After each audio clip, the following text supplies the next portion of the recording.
ஆரம்பிப்போம். பரிசுத்தமும் கிருபையும் நிறைந்த ஆண்டவரே, இந்த நல்ல இரவு நேரத்துக்காக உமக்கு ஸ்தோத்திரம். ஆண்டவரே, நீர் பெரியவர், வல்லமையுள்ள தேவன். ஆண்டவரே, இந்த வகுப்புகள் எங்களுக்கு ஆசீர்வாதமாய் மாறட்டும். கற்றுக்கொள்கிற எல்லாவற்றையும் எங்களுடைய வாழ்க்கையில நாங்கள் அதை ஆண்டவரே அதை நாங்க செயல்படுத்த எங்களுக்கு உதவி செய். ஆண்டவரே, இணைந்த எல்லாரையும் ஆசீர்வாதியும். இந்த பைபிள் காலேஜ், பைபிள் கிளாஸ் எங்களுக்கு உண்மையாகவே பிரயோஜனமாய் மாறட்டும். ஆண்டவரே, உமக்காக பெரிய காரியங்கள் செய்ய கர்த்தர் எங்களுக்கு உதவி செய்ய நாங்கள் ஜெபிக்கிறோம். இந்த கிளாஸ் ஆசீர்வாதியம். ஆண்டவரே, எல்லா இடையூறுகள், டிஸ்டர்பன்ஸ் எல்லாவற்றையும் மாற்றி போட வேண்டும் என்று நாங்கள் ஜெபிக்கிறோம். பலப்படுத்தும் இயேசுவின் நாமத்தில் ஜெபிக்கிறோம் பிதாவே, ஆமென். ஓகே, ஸோ லாஸ்ட் கிளாஸ் நம்ம பார்த்த காரியம் கேக்குதா? என் வாய்ஸ் ஆடிபிளா இருக்கா? லாஸ்ட் கிளாஸ் நம்ம பார்த்த காரியங்கள் 5ஆம் அதிகாரத்துல இருந்து பார்த்தோம்.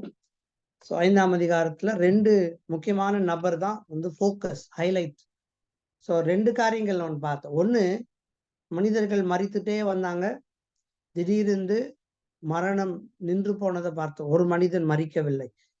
ஸோ கர்த்தர் அவனை எடுத்துக்கொண்டார். ஸோ மரணத்திலிருந்து தப்பிக்க ஒரு வழி இருக்கிறது. அது என்ன வழினா, தேவனோடு கூட நடக்கிறது, தேவனோடு கூட சஞ்சரிப்பது. தேவனோடு கூட நடப்பது என்றால் it talks about the spiritual life that we have with God. தேவனோடு கூட வைத்திருக்கிற உறவை அது காண்பிக்கிறது. தேவனோடு கூட நடப்பது என்றால் நீதியில் நடப்பது, துர்மார்க்கத்தில் அல்ல, நீதியில், நேர்மையில் நடப்பது, தேவனோடு கூட நெருங்கிய ஒரு ஜீவியம், ஒரு உறவு.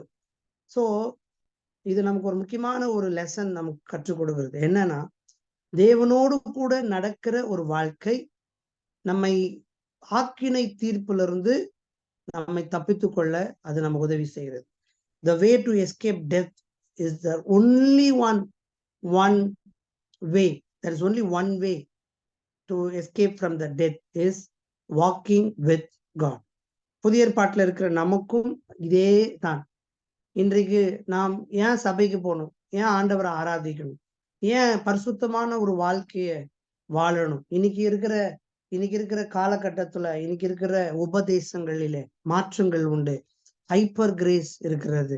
நீ எது வேணா செய்யலாம், கர்த்தர் உன்னை மன்னிப்பாரு, கிருபை உன்னை மூடிக்கொள்ளும். இல்ல, பைபிள் ஆதியாகமத்துல ஆண்டவர் எப்படி இருக்கிறாரோ, எப்படி இருந்தாரோ, அதே தேவன் இன்றைக்கும் மாறாதவராய் தான் இருக்கிறார். அவருடைய டாக்டரின்ஸோ, அவருடைய பரிசுத்த தன்மையோ, அவருடைய நீதியோ ஒருபோதும் மாறவில்லை. He is the same God yesterday, today, forever. அப்படி இருக்கும்பொழுது இன்றைக்கு இருக்கிற சில போதனைகள், ஹைப்பர் கிரேஸ் எல்லாம் தெரிஞ்சுக்கணும். தேவனோடு கூட நடக்கிற ஒரு வாழ்க்கை தான் அது. அது எப்படிப்பட்ட வாழ்க்கையா இருக்கும்? தேவனோடு கூட நடக்கிற வாழ்க்கை எப்படிப்பட்ட வாழ்க்கையா இருக்கும்?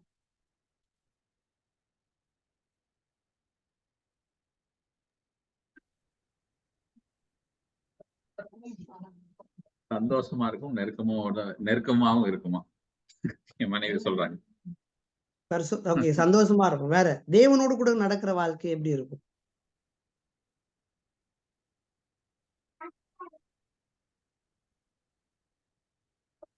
When we walk with God, what will be the result of walking with God? ஒண்ணு, பரிசுத்தம். See, மெயின் அதுதான். ஏன்னா நாம் ஆராதிக்கிற தேவன் பரிசுத்தம் உள்ள தேவன். நான் அவர்கிட்ட நெருங்க அவர்கிட்ட இருக்கிற பரிசுத்தம் எனக்குள்ள என்ன செய்யும்? ஆட்டோமேட்டிக்கா வரும். See, இங்கிலீஷ்ல ஒரு பழமொழி சொல்லுவாங்க, you tell about your friend, I will tell about you. உன் நண்பனை பத்தி நீ சொல்லு, நான் உன்னை பத்தி என்ன செய்யறேன் சொல். அப்படின்னா என்ன அர்த்தம்? நம்மளுடைய நண்பன் நம்மளுடைய சேர்க்கை எப்படி இருக்குதுன்னா, அதை வச்சு நம்ம எப்படி இருப்போன்றத கண்டுபிடிச்சிடலாம். அப்படிதானே? இல்ல, என் ஃப்ரெண்ட்ஸுங்க எல்லாம் ட்ரக் அடிக்ட், நான்லாம் ட்ரக் அடிக்டே கிடையாது அப்படின்னு சொன்னா நம்ப முடியுமா? அத என் ஃப்ரெண்ட்ஸுங்க எல்லாம் சிகரெட் அடிப்பாங்கப்பா, குடிப்பாங்கப்பா, நான் அப்படிலாம் பண்ணவே மாட்டேன் சார் அப்படின்னா நம்ப மாட்டாங்க யாருமே. ஒரு பழமொழி ஒன்று சொல்லுவாங்கல்ல, பனை மரத்து கீழே இருந்து மோரே குடிச்சாலே அவ வந்து கல்லு குடிச்சான்னு தான் சொல்லுவாங்களாம். அது மாதிரி நம்ம யாரோடு கூட அசோசியேட் வச்சிருக்கிறோம், அதை வைத்து தான் நம்மளுடைய ஜீவனுடைய மாற்றங்கள் உண்டாகும். அப்ப நான் ஆண்டவரோடு கூட நடக்கும்போது என்னால பாவம் செய்யவே முடியாதுங்க.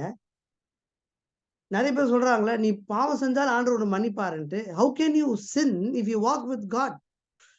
அதுவே வந்து முரண்பாடான ஒரு போதனை. பாவமும் பரிசுத்தமும் ஒண்ணு சேரவே சேராது. மனிதர்கள் தவறு செய்வாங்க தான், நம்ம சில நேரத்துல குறை உள்ளவர்கள் தான். அதுக்காக தான் பரிசுத்த ஆவியானவருடைய அபிஷேகம் நமக்கு தேவை. ஏன் பரிசுத்த ஆவியானவர் அபிஷேகம்?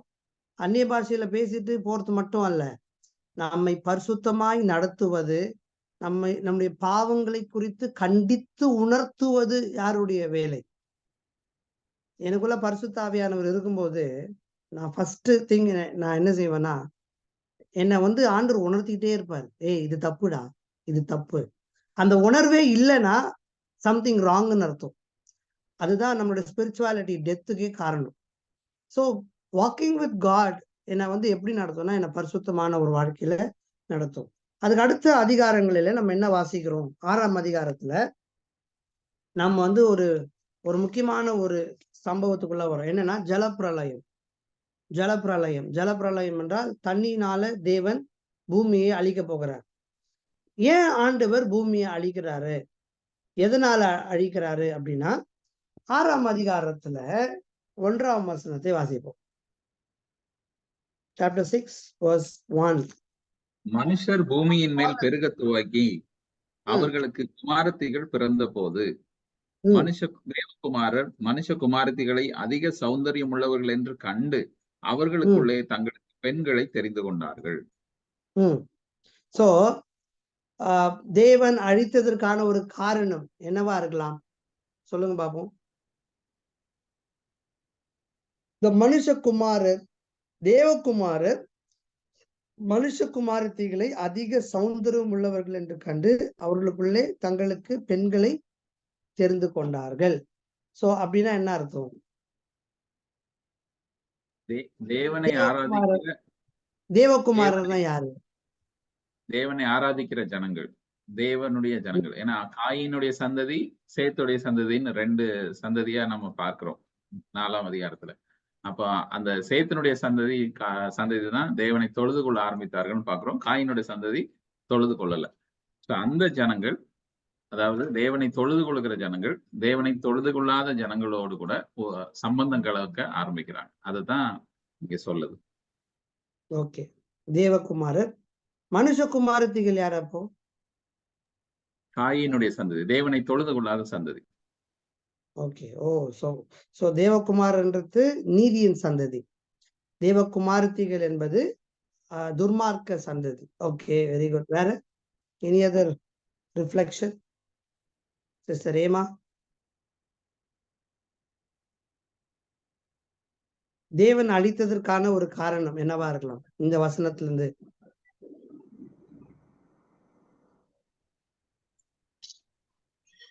நானும் சீதாலன் பிரதரோட தான் அதே தாட் தான் இருந்துச்சு. Okay okay. Any other? இது அவங்க 2 பேர் சொல்லாத வேற ஏதாவது கருத்து? சில ஸ்காலர்ஸ் என்ன சொல்றாங்க அப்படின்னா, நம்ம நோட்ஸ்ல இருந்து பார்க்கும்போது, இந்த தேவகுமாரர் ஹவு டே இன்டர்பிரட், அதாவது தேவன் அழித்ததற்கான ஒரு காரணம் வந்து பாவத்தினால, பாவம் பெருகினதுனால. அந்த பாவம் என்ன? The sin was the cause for flood is interpreted variously by scholars. உங்க நோட்ஸ்ல இருக்கா? நான் வாசிக்கிறது இருக்கு. Okay. The cause for flood is interpreted variously by scholars. அதாவது ஜலப்பிரளயத்துக்கான காரணம் சில அறிஞர்கள் வந்து சில காரணங்களை வைக்கிறார்கள், இன்டர்பிரட் பண்றாங்க. ஒன்னு, the sin was that of the union between the sons of God and the daughters of men. ஒரு இன்டர்பிரேஷன் என்னன்னா, நீங்க சொன்னது போல தேவகுமாரர்களும் மனுஷகுமாரத்திகளோடு கூட விவாகம் பண்ணினதுனால, திருமணம் பண்ணதுனால என்றாங்க. So they were interpreted as the union between. So இன்னொரு இன்டர்பிரேஷன் என்ன சொல்லுவாங்கன்னா, அதாவது the union between the fallen angel and human beings. ஒரு ரீசன் தேவன் வந்து ஜலப்பிரளயத்தை கொண்டு வந்து அவங்கள அழித்ததற்கான ஒரு ரீசன் என்னன்னா, அதாவது the fallen angel, விழுந்து போன தேவதூதர்களுக்கும் மனுஷகுமாரத்திகளுக்கும் இடையே திருமணம் நடந்தது, அல்லது 2 பேரும் இணைந்தார்கள், அதனாலதான் அந்த பாவம், அது வந்து பாவமாச்சு அப்படின்னு சொல்லிட்டு ஒரு இன்டர்பிரேஷன் இருக்கு. இது நம்மளால ஒத்துக்க முடியாது. ஏன் அப்படின்னா, தேவதூதர்கள் வந்து ஜெண்டர்லெஸ். தேவதூதர்கள் யாரு? ஜெண்டர்லெஸ். ஜெண்டர்லெஸ்னா தேவதூதர்களில் ஆண் ஒன்றும் இல்லை, பெண் ஒன்றும் இல்லை. சில பேருக்கு கேர்ள்ஸுக்கு ஏஞ்சல் பேர் வச்சிருப்பாங்க, கேள்விப்பட்டிருக்கீங்களா? ஏஞ்சல் அது கூட பரவாயில்ல. நான் சமீபத்துல ஒரு ஆளுக்கு நான் பேர் கேட்டேன், ஏஞ்சல். நம்ம வந்து பொதுவாகவே கேர்ள்ஸுக்கு ஏஞ்சல் இருப்போம். ஏன்னா நம்ம என்ன நினைக்கிறோம்னா, நிறைய படத்துலயோ அல்லது நிறைய நம்ம டிராமா போடும் போது கூட யார் ரொம்ப அழகான குட்டி பொண்ணா இருக்குமோ அதை தான் ஏஞ்சல் ஆகுவாங்க. But angel is genderless. They don't have male or female. So அப்படி இருக்கும்போது விழுந்து போன தேவதூதர்களுக்கும் ஸ்திரீகளுக்கும் திருமணம் நடக்க முடியாது. ஏன்னா அவர்கள் ஆண் ஒன்றும் இல்லை, பெண் ஒன்றும் இல்லை. ஸோ அந்த இன்டர்பிரேஷனை நம்ம இதுல. ரெண்டாவது நீங்க சொன்னதுதான் என்னன்னா, the godly generation of Seth and the generation of Cain. The godly generation of Seth and the generation of Cain. அது ஒரு இன்டர்பிரேஷன், நீங்க சொன்ன ஒரு இன்டர்பிரேஷன். மூணாவது இன்டர்பிரேஷன் என்னன்னா, the royal men with commonness. Royal men என்றால் ஒரு ஊர்ல பெரிய பெரிய மனிதர்கள் இருப்பாங்களே, அதாவது பெரிய மனிதர்கள் சைஸ்ல இல்ல, பெருசு, அத பொசிஷன்ல. இப்போ ஒரு கிராமத்துல போய் பாத்தீங்கன்னா அதாவது பஞ்சாயத்து தலைவர் அல்லது ஜமீன்தாரு, கேள்விப்பட்டீங்களா? ஜமீன்தார் அல்லது ராயல்னா த கிங்லி ஜெனரேஷன், கிங்ஸ். கிங்க்கும் காமன் பீப்புளுக்கும் இடையில திருமணம் நடந்தது அப்படின்னு சொல்லிட்டு ஒரு 3 இன்டர்பிரேஷன் இதுல இருக்குது. ஒன்னு தட் என்னன்னா, the union between fallen angel and the human beings, அது ஒரு இன்டர்பிரேஷன். ரெண்டாவது தெய்வீக சந்ததிக்கும் அநீதியான சந்ததிக்கும், சேத்தினுடைய சந்ததிக்கும் காயினுடைய சந்ததிக்கும் இடையில நடந்த கல்யாணம், திருமணம். மூணாவது ராஜாக்களுக்கும் சாதாரண மனிதர்களுக்கும் இடையில நடந்தது. பட் இது 3மே சரியான இன்டர்பிரேஷன் அல்ல. இது 3மே அப்ப என்னது சரியான interpretation? Okay, these interpretation looked verses 1 to 4 negatively. அதாவது ஏன் இந்த இன்டர்பிரேஷன் சரியான இன்டர்பிரேஷன் அல்ல அப்படின்னா, இந்த 6ஆம் அதிகாரம் 1ஆம் வசனத்திலிருந்து 4ஆம் வசனத்தையே வந்து எதிர்மறையாய் பார்த்ததுனால, they have seen these verses in a negative perspective. Negative perspective na, if they are seen positively as the conclusion to the previous genealogy, then it simply describes normal life situation in a society where people got on with their life without caring for God. அதாவது 5ஆம் அதிகாரம் கடைசியா முடியும் போது அல்லது அதுக்கு முன்னாடி உள்ள காரியங்களை பார்க்கும்போது என்ன வாசிக்கிறோம்னா, ஜனங்கள் பெருகின பொழுது they did not care for God. தேவனை குறித்த ஒரு அறிவு அல்லது தேவனை குறித்த ஒரு சிந்தனை, தேவனோடு கூட வாழணும், தேவனோடு பயபக்தியாய் ஒரு பயமுள்ள ஒரு ஜீவியம் வாழ வேண்டும் என்கிற ஒரு எண்ணம் அவர்களிடத்தில் இல்லாமல் போனதை நம்ம பார்க்கிறோம். இப்ப 4ஆம் அதிகாரத்துல கூட பாத்தீங்கன்னா இந்த லாமேக்கு குறித்து பார்க்கிறோம். லாமேக்கு தன்னை குறித்து மேன்மை பாராட்டுகிறத பார்க்கிறோம். ஆனா அதே 4ஆம் அதிகார கடைசியில பாத்தீங்கன்னா மனிதர்கள் தேவனை தொழுது கொள்ளுகிற ஒரு காலம் வந்தது பார்க்கிறோம். சோ சமுதாயம் இப்ப எப்படி வந்துச்சுன்னா, ஒரு குரூப் ஆஃப் பீப்புள் வந்து தேவனை யோசிக்கணும், தேவனை குறித்து யோசிக்கிறாங்க. ஒரு குரூப் ஆஃப் பீப்புள் வந்து they just lived a life. அவங்களுக்கு என்ன தோணுதோ, அவங்களுக்கு ஏற்ற விதத்துல, அவங்களுக்கு என்ன சரின்னு படுதோ, எது தவறு படுதோ, அவங்க அதை பார்த்து ஜீவிக்கிற ஒரு காலத்துல என்ன செஞ்சாங்கன்னா வாழ்ந்து வந்தாங்க. சோ அதுதான் 5ஆம் அதிகாரம் 4ஆம் அதிகாரத்துல வந்து நம்ம வாசிக்கிறோம். அப்ப இது உண்மையான அர்த்தம் என்ன அதாவது தேவகுமாரர்களும் மனுஷகுமாரத்திகளுக்கும், இந்த தேவகுமாரர்னா யாரு, மனுஷகுமாரத்திகள்லாம் யாரு அப்படின்னு பார்க்கும்போது ரொம்ப சிம்பிளான ஒரு அண்டர்ஸ்டாண்டிங் என்னன்னா, the sons of God and the daughters of men may refer to their origin. ஆரிஜின்னா என்னது, அவங்களுடைய ஆரம்பம். அதாவது தேவகுமாரர் அப்புறம் மனுஷகுமாரத்திகள், இந்த ரெண்டு வார்த்தைக்கான அர்த்தம் என்னன்னா, அவர்கள் ரெண்டு பேருடைய ஆரம்பத்தை அது என்ன செய்து குறிக்குது. சோ தேவகுமாரர், சோ அப்ப ஆதாமுடைய ஆரம்பம் யாரு? ஆதாம் ஆரம்பம் இல்லை, தேவன் படைத்தார். தேவன் படைத்த மனிதன் ஆதாம். அதனால ஆதாமுக்கு ஆரம்பம். அப்போ ஏவாளுக்கு ஆரம்பம் இருக்கா? ஏவாளுக்கும் கிடையாது. ஏவாளுக்கும் கிடையாது. ஓகே, வேற யாராவது பதில் சொல்லுமா?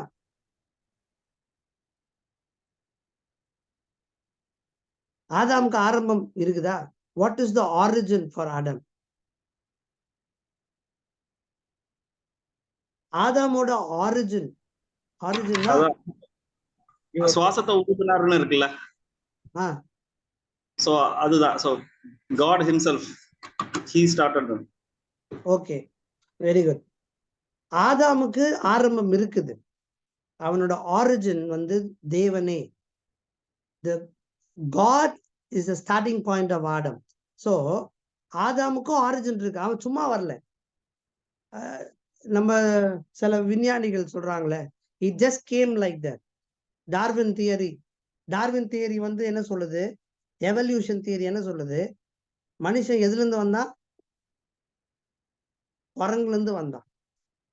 மனுஷனுக்கு அப்புறம் திருப்பி ஒண்ணு வரணுமா இல்லையா? வரணும்ல, இன்னும் வரவே இல்லை. நிறைய பேர் சொல்றாங்க வந்திருக்கு பாஸ்டர். என்னன்னா திருப்பி குரங்கு மாதிரி ஆயிட்டான் பாஸ்டர். இல்ல, இஃப் டார்வின் அதனாலதான் அதுக்கு பேர் theory means simply it is not proved. So Darwin theory என்ன சொல்லுதுன்னா, there is no origin for man. he just came like that. ஒரு ஸ்மால் அமீபா தெரியல, small amoeba or else nucleus, அதுல இருந்து சின்ன சின்னதா it took millions and millions of years. அது வந்து எவல்யூஷன் ஆயிட்டே இருந்தது. ஒரு சின்ன இதுல இருந்து பெருசா, அதுக்கப்புறம் கொஞ்சம் பெருசா, அதுக்கப்புறம் கொஞ்சம் பெருசா, அதுக்கப்புறம் ஒரு குட்டி பிராணியா, அதுக்கப்புறம் ஒரு குரங்கா, அதுக்கப்புறம் சிம்பான்சியா, அதுக்கப்புறம் கொரிலாவா, அதுக்கப்புறம் காட்ஜிலாவா, கிங்காங்கா, அதுக்கப்புறம் மனுஷனா. ஆனா மனுஷனுக்கு அப்புறம் ஒண்ணு வரணும், இன்னும் வரல. அப்படின்னா it is not proved. Still theory is theory. இதுதான் எவல்யூஷன் தியரி, டார்வின்ஸ் தியரி. இன்னொரு தியரி இருக்குது, பிக் பேங் தியரி. இதெல்லாம் நீங்க தியாலஜின்ற சப்ஜெக்ட்ல படிப்பீங்க. பிக் பேங் தியரின்றது என்னன்னா, சடனா ஸ்பேஸ்ல ஒரு பெரிய ஒரு வெடி வெடிச்சது. அந்த வெடி வெடிச்ச உடனே எல்லாமே டைட்டா, எல்லாமே ஒண்ணுக்கு ஒண்ணு ஒட்டி இருந்தது. ஒரு வெடி வெடிச்ச உடனே எல்லாம் ஸ்பிளிட் ஆகி அங்கங்க போய் என்ன செஞ்சதுன்னா அப்படியே ரெஸ்ட் ஆயிடுச்சு. So there is no creator behind the creation. அதுதான் வந்து world view of creation. So big bang theory just ஒரு சவுண்டுனால. But Bible is not talking like that. The origin for man is God. God himself is the origin, the starting point of man.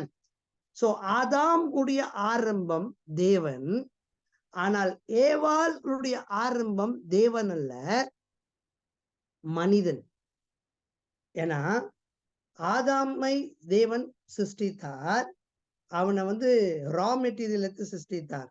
So the origin of man is God himself. The starting point of man is God. ஆனால் ஏவாள தேவன் ஆதாம் இடத்திலிருந்து சிருஷ்டித்தார். So the origin of women is Adam. புரியுதுங்களா நான் சொன்னது? அதனாலதான் தேவகுமாரர், the son of God, தேவகுமாரர் என்று சொல்லுகிற அந்த வார்த்தை யாரை ரெஃபர் பண்ணுதுன்னா, இட் ஜஸ்ட் மேல், ஆண்களை குறிக்குது. த மனுஷகுமாரத்திகள் அப்படின்ற டேர்ம் யாரை குறிக்குதுன்னா சிம்பிள் விமன் குறிக்குது, ஃபீமேல குறிக்குது. எப்படி பாஸ்டர் சொல்ல முடியும்? So the son of God அப்படின்னு சொல்லும் போது இட்ஸ் ரெஃபரிங் டு த மேல், அந்த ஆண்களை குறிக்குது. எப்படின்னா லூக்கா எழுதின சுவிசேஷம் 3ஆம் அதிகாரம் திருப்போம், லூக்கா 3.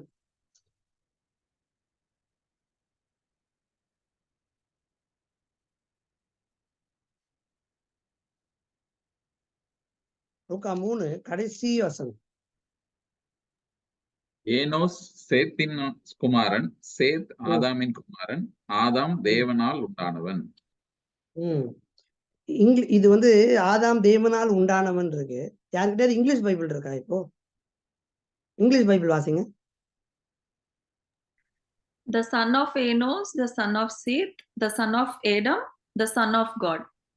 பாத்தீங்களா? இங்கிலீஷ்ல படிக்கும்போது அதோட அர்த்தமே வித்தியாசமாயிடுச்சு. The son of என்ன சொல்றது? son of Seth, the son of Adam and son of God. So son இந்த இடத்துல 6ஆம் அதிகாரத்துல தேவ புத்திரர் என்று சொல்லும்போது அது வந்து மேல குறிக்குது, அதாவது ஆண்களை குறிக்குது. பிகாஸ் ஆடம் வந்து man, the origin of man is God. So மனுஷ குமாரத்திகள் என்று சொல்லும் பொழுது the origin of women is man. ஆனால்தான் மனுஷ குமாரத்திகள் வந்து யார சொல்லுதுன்னா it refers to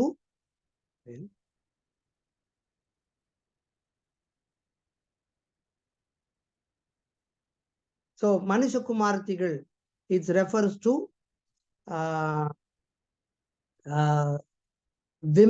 women. So the basic idea என்னன்னா ஆண்களும் பெண்களும் அவங்க இஷ்டத்திற்கு என்ன பண்ணாங்க? திருமணம் செய்தார்கள். இன்னொன்று, the other ways we can say விபச்சாரம் அல்லது வேசித்தனம் அதிகமாய் பெருகி இருந்த ஒரு காலம். நான் லூக்கா இந்த வசனத்தை வாசித்தேன் பாத்தீங்களா? இந்த வசனம் ரொம்ப முக்கியமான ஒரு வசனம். பிதா குமாரன் பரிசுத்த ஆவியானவர், பிதா குமாரன் பரிசுத்த ஆவியானவர் ஒரே இடத்துல 3 பேரும் ஒரே பிரசண்டா இருக்கிற வசனம் எங்கேயாவது இருக்கா புதிய ஏற்பாட்டுல?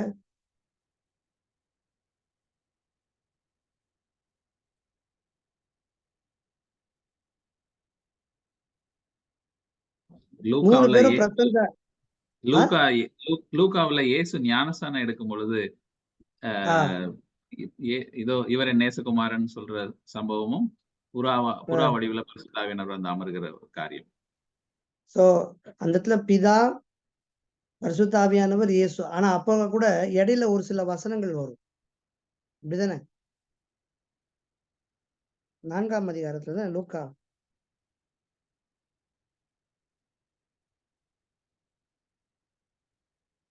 இல்லைங்க, 22ஆம் வசனம் 3ஆம் அதிகாரம் லூக்கா 3:22 பரிசுத்த ஆவியானவர் ரூபம் கொண்டு புறாவை போல அவர் மேல் இறங்கினார், வானத்திலிருந்து ஒரு சத்தம் உண்டாகி நீர் என்னுடைய நேசகுமாரன், உம்மில் பிரியமா இருக்கிறேன் என்று உரைத்தது. 3 பேரும் ஒரே இடத்துல இருக்கிறாங்க. 3 பேரும் நம்ம பாக்குறோம் பரிசுத்த ஆவியானவர். ஆனால் இந்த பிதா குமாரன் பரிசுத்த ஆவியானவர் 3 பேரும் வசனமே இடைவெளி இல்லாத ஒரு இடம் இருக்குது. இந்த 3 பேர்கள் குறிப்பிட்ட இடம் ஒன்று இருக்குது. வசனமே, அதாவது இடையில ஒரு வார்த்தை கூட ஆடே ஆகாத ஒரு இடம் இருக்கு புதிய ஏற்பாட்டுல.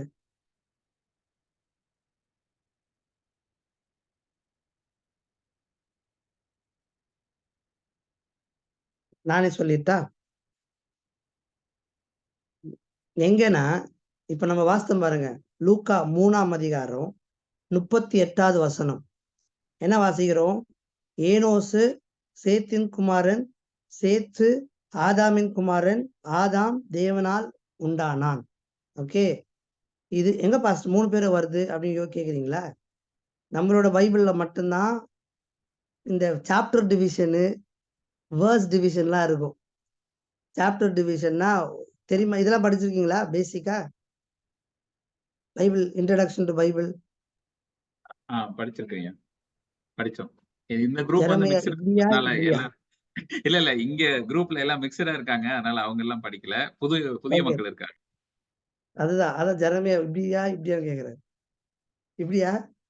ஓகே, இன்ட்ரடக்ஷன் டு பைபிள்ல நீங்க படிக்கும் போது அதுதான் இன்ட்ரடக்ஷன் டு பைபிள் ரொம்ப இம்பார்ட்டன்ட் சப்ஜெக்ட். ஃபர்ஸ்ட் படிக்க போனோம். அது பைபிள்ல வந்து 2 இருக்கு, ஈப்ரு, கிரீக்கு. ஆனால் வசனங்கள் எழுதப்படும் போது கேப்பே கிடையாது. ஒரு வசனத்திற்கும் ஒவ்வொரு வார்த்தைக்குமே இடைவெளியே கிடையாது. நம்மலாம் வந்து பைபிள் இப்ப வாசிக்கிறோம் ரொம்ப ஈஸியா. ஆனால் பழைய ஏற்பாட்டு ஈப்ரு பைபிள் ரைட்ல இருந்து எழுதுவாங்க. அதே சமயத்துல ஒரு வார்த்தைக்கு இப்போ ஏனோஸ் தேசத்தின் குமார் சேத்தின் குமாரன் கேப் இருக்குல்ல, அப்படி இருக்கவே இருக்காது. எல்லா லெட்டர்ஸும் ஜாயின் பண்ணி இருக்கும். அதே மாதிரி there is no full stop இல்ல, கமா இருக்காது, பங்க்சுவேஷன் மார்க் இருக்காது. ஸோ இது இப்படிதான் வந்து பழைய ஏற்பாட்டும் புதிய ஏற்பாட்டும் எழுதப்பட்டது. அப்படி இருக்கும்போது நம்ம தான் வந்து இது 3ஆம் அதிகாரம், இது இத்தனாவது வசனம். ஆனால் உண்மையான ஃபர்ஸ்ட் எழுதப்பட்ட ஆரம்ப நாட்கள்ல எழுதின வேதாகமத்துல there is no chapter division, there is no verse division, there is no paragraph. So உண்மையான கிரீக்ல நீங்க வாசிக்கும் போது இந்த 3ஆம் அதிகாரத்துல அதாவது 38 வசனம் இருக்குது. அது முடிஞ்ச பிறகு அடுத்தது என்ன அதிகாரம் வருது? 4ஆம் அதிகாரம் வருது. 4ஆம் அதிகாரம் ஃபர்ஸ்ட் வசனம் வாசிங்க. இயேசு பரிசுத்த ஆவியினாலே நிறைந்தவராய் யோர்தானை விட்டு திரும்பி. ஓகே, இப்போ வந்து நான் அந்த 4ன்றத விட்டுட்டு 38வது வசனம் வந்து இங்கிலீஷ்ல வாசிங்களேன். 38th லாஸ்ட் வேர்ஸ் இங்கிலீஷ்ல வாசிங்க. The son of Enos, the son of Seth, the son of Adam, the son of God, and Jesus, full of the Holy Spirit, written full of the Holy Spirit. போதும், அங்க பாத்தீங்களா? God, Jesus and the full of the Holy Spirit. இதுல இங்கிலீஷ்ல வந்து ஃபுல்லுன்ற வருது. ஆனால் கிரீக்ல full கூட வராது. ஹோலி ஸ்பிரிட் வந்ததுக்கு அப்புறம் தான் ஃபுல் வரும். ஸோ காடு, ஜீசஸ், ஹோலி ஸ்பிரிட் மூணுமே இணைந்து இருக்கக்கூடிய ஒரே இடம் இதுதான். அதனாலதான் நம்ம வந்து ஹீப்ரு, கிரீக் எல்லாம் வாசிக்கும் போது நான் லாஸ்ட் கிளாஸ்ல கூட அதை நான் எம்பசிஸ் பண்ணேன். அந்த எழுத்தாளர் எழுதும் போது சம்திங் இன் மைண்ட். அந்த எழுத்தாளருடைய நோக்கத்தை நம்ம அறியும் போதுதான் இந்த நம்ம சில நேரத்துல இது நீங்க எத்தனை தடவை நோட் பண்ணிருப்பீங்கன்னு தெரியாது. பல முறை நம்ம வாசித்திருப்போம். ஆனா 3ஆம் அதிகாரத்தை இது முடிஞ்சு போச்சு, அடுத்த அதிகாரத்தை நம்ம ஃப்ரெஷ்ஷா வாசிக்கும் போது, அதனாலதான் சில நேரத்துல பிரசங்கம் பண்ணும் போது கூட ஒரு அதிகாரத்தை எடுத்து அந்த அதிகாரத்தை மட்டும் வாசிக்க கூடாது. அந்த அதிகாரத்துக்கு முன்னாடி உள்ள வசனங்களை வாசிக்கணும், பின்னாடி உள்ள வசனங்களை வாசிக்கணும். சேர்த்து அதை பார்க்கும் போதுதான் get a bigger picture. Though son of God என்று சொல்லும்போது it is just referring to Adam's generation, ஆண்களை குறிக்குது. அதே மாதிரி தேவகுமாரத்திகளை மனுஷகுமாரத்திகள் சொல்லும் போது the origin of women is man. அதனால்தான் அது வந்து மனுஷகுமாரத்திகள் எதை குறிக்குதுன்னா it simply refers to the பெண்கள், it simply refers to the women. புரிஞ்சுச்சா உங்களுக்கு? You understand? ஸோ தேவகுமாரர்கள், மனுஷகுமாரத்திகள்லாம் தேவதூதர்கள் வந்து பெண்களை திருமணம் பண்ணாங்க, அல்லது சேத்து ஜெனரேஷனோ காயின் ஜெனரேஷனோ திருமணம் பண்ணாங்க, அல்லது ராயல் கிங்டம் பீப்புள் வந்து காமனஸ் இல்ல. அது மூணுமே வந்து இல்ல. சரியான அர்த்தம் என்னன்னா தேவகுமாரர்கள் சொல்லும் போது ஆதாம் வம்சத்தை குறிக்குது. பிகாஸ் இங்கிலீஷ்ல நான் வாசிக்கிறேன். The sons of God and daughters of men may refer to their origin. The genealogy list in chapter 5 that starts with Adam, whose origin is from God himself. Thus men were called sons of God because Eve was taken out of Adam. Women were called the daughters of men. Therefore 6:1-2 serving as a conclusion to the genealogical list refers to the union between men and women by the title sons of God and daughters of men without attaching any special meaning as modern interpreter thinks.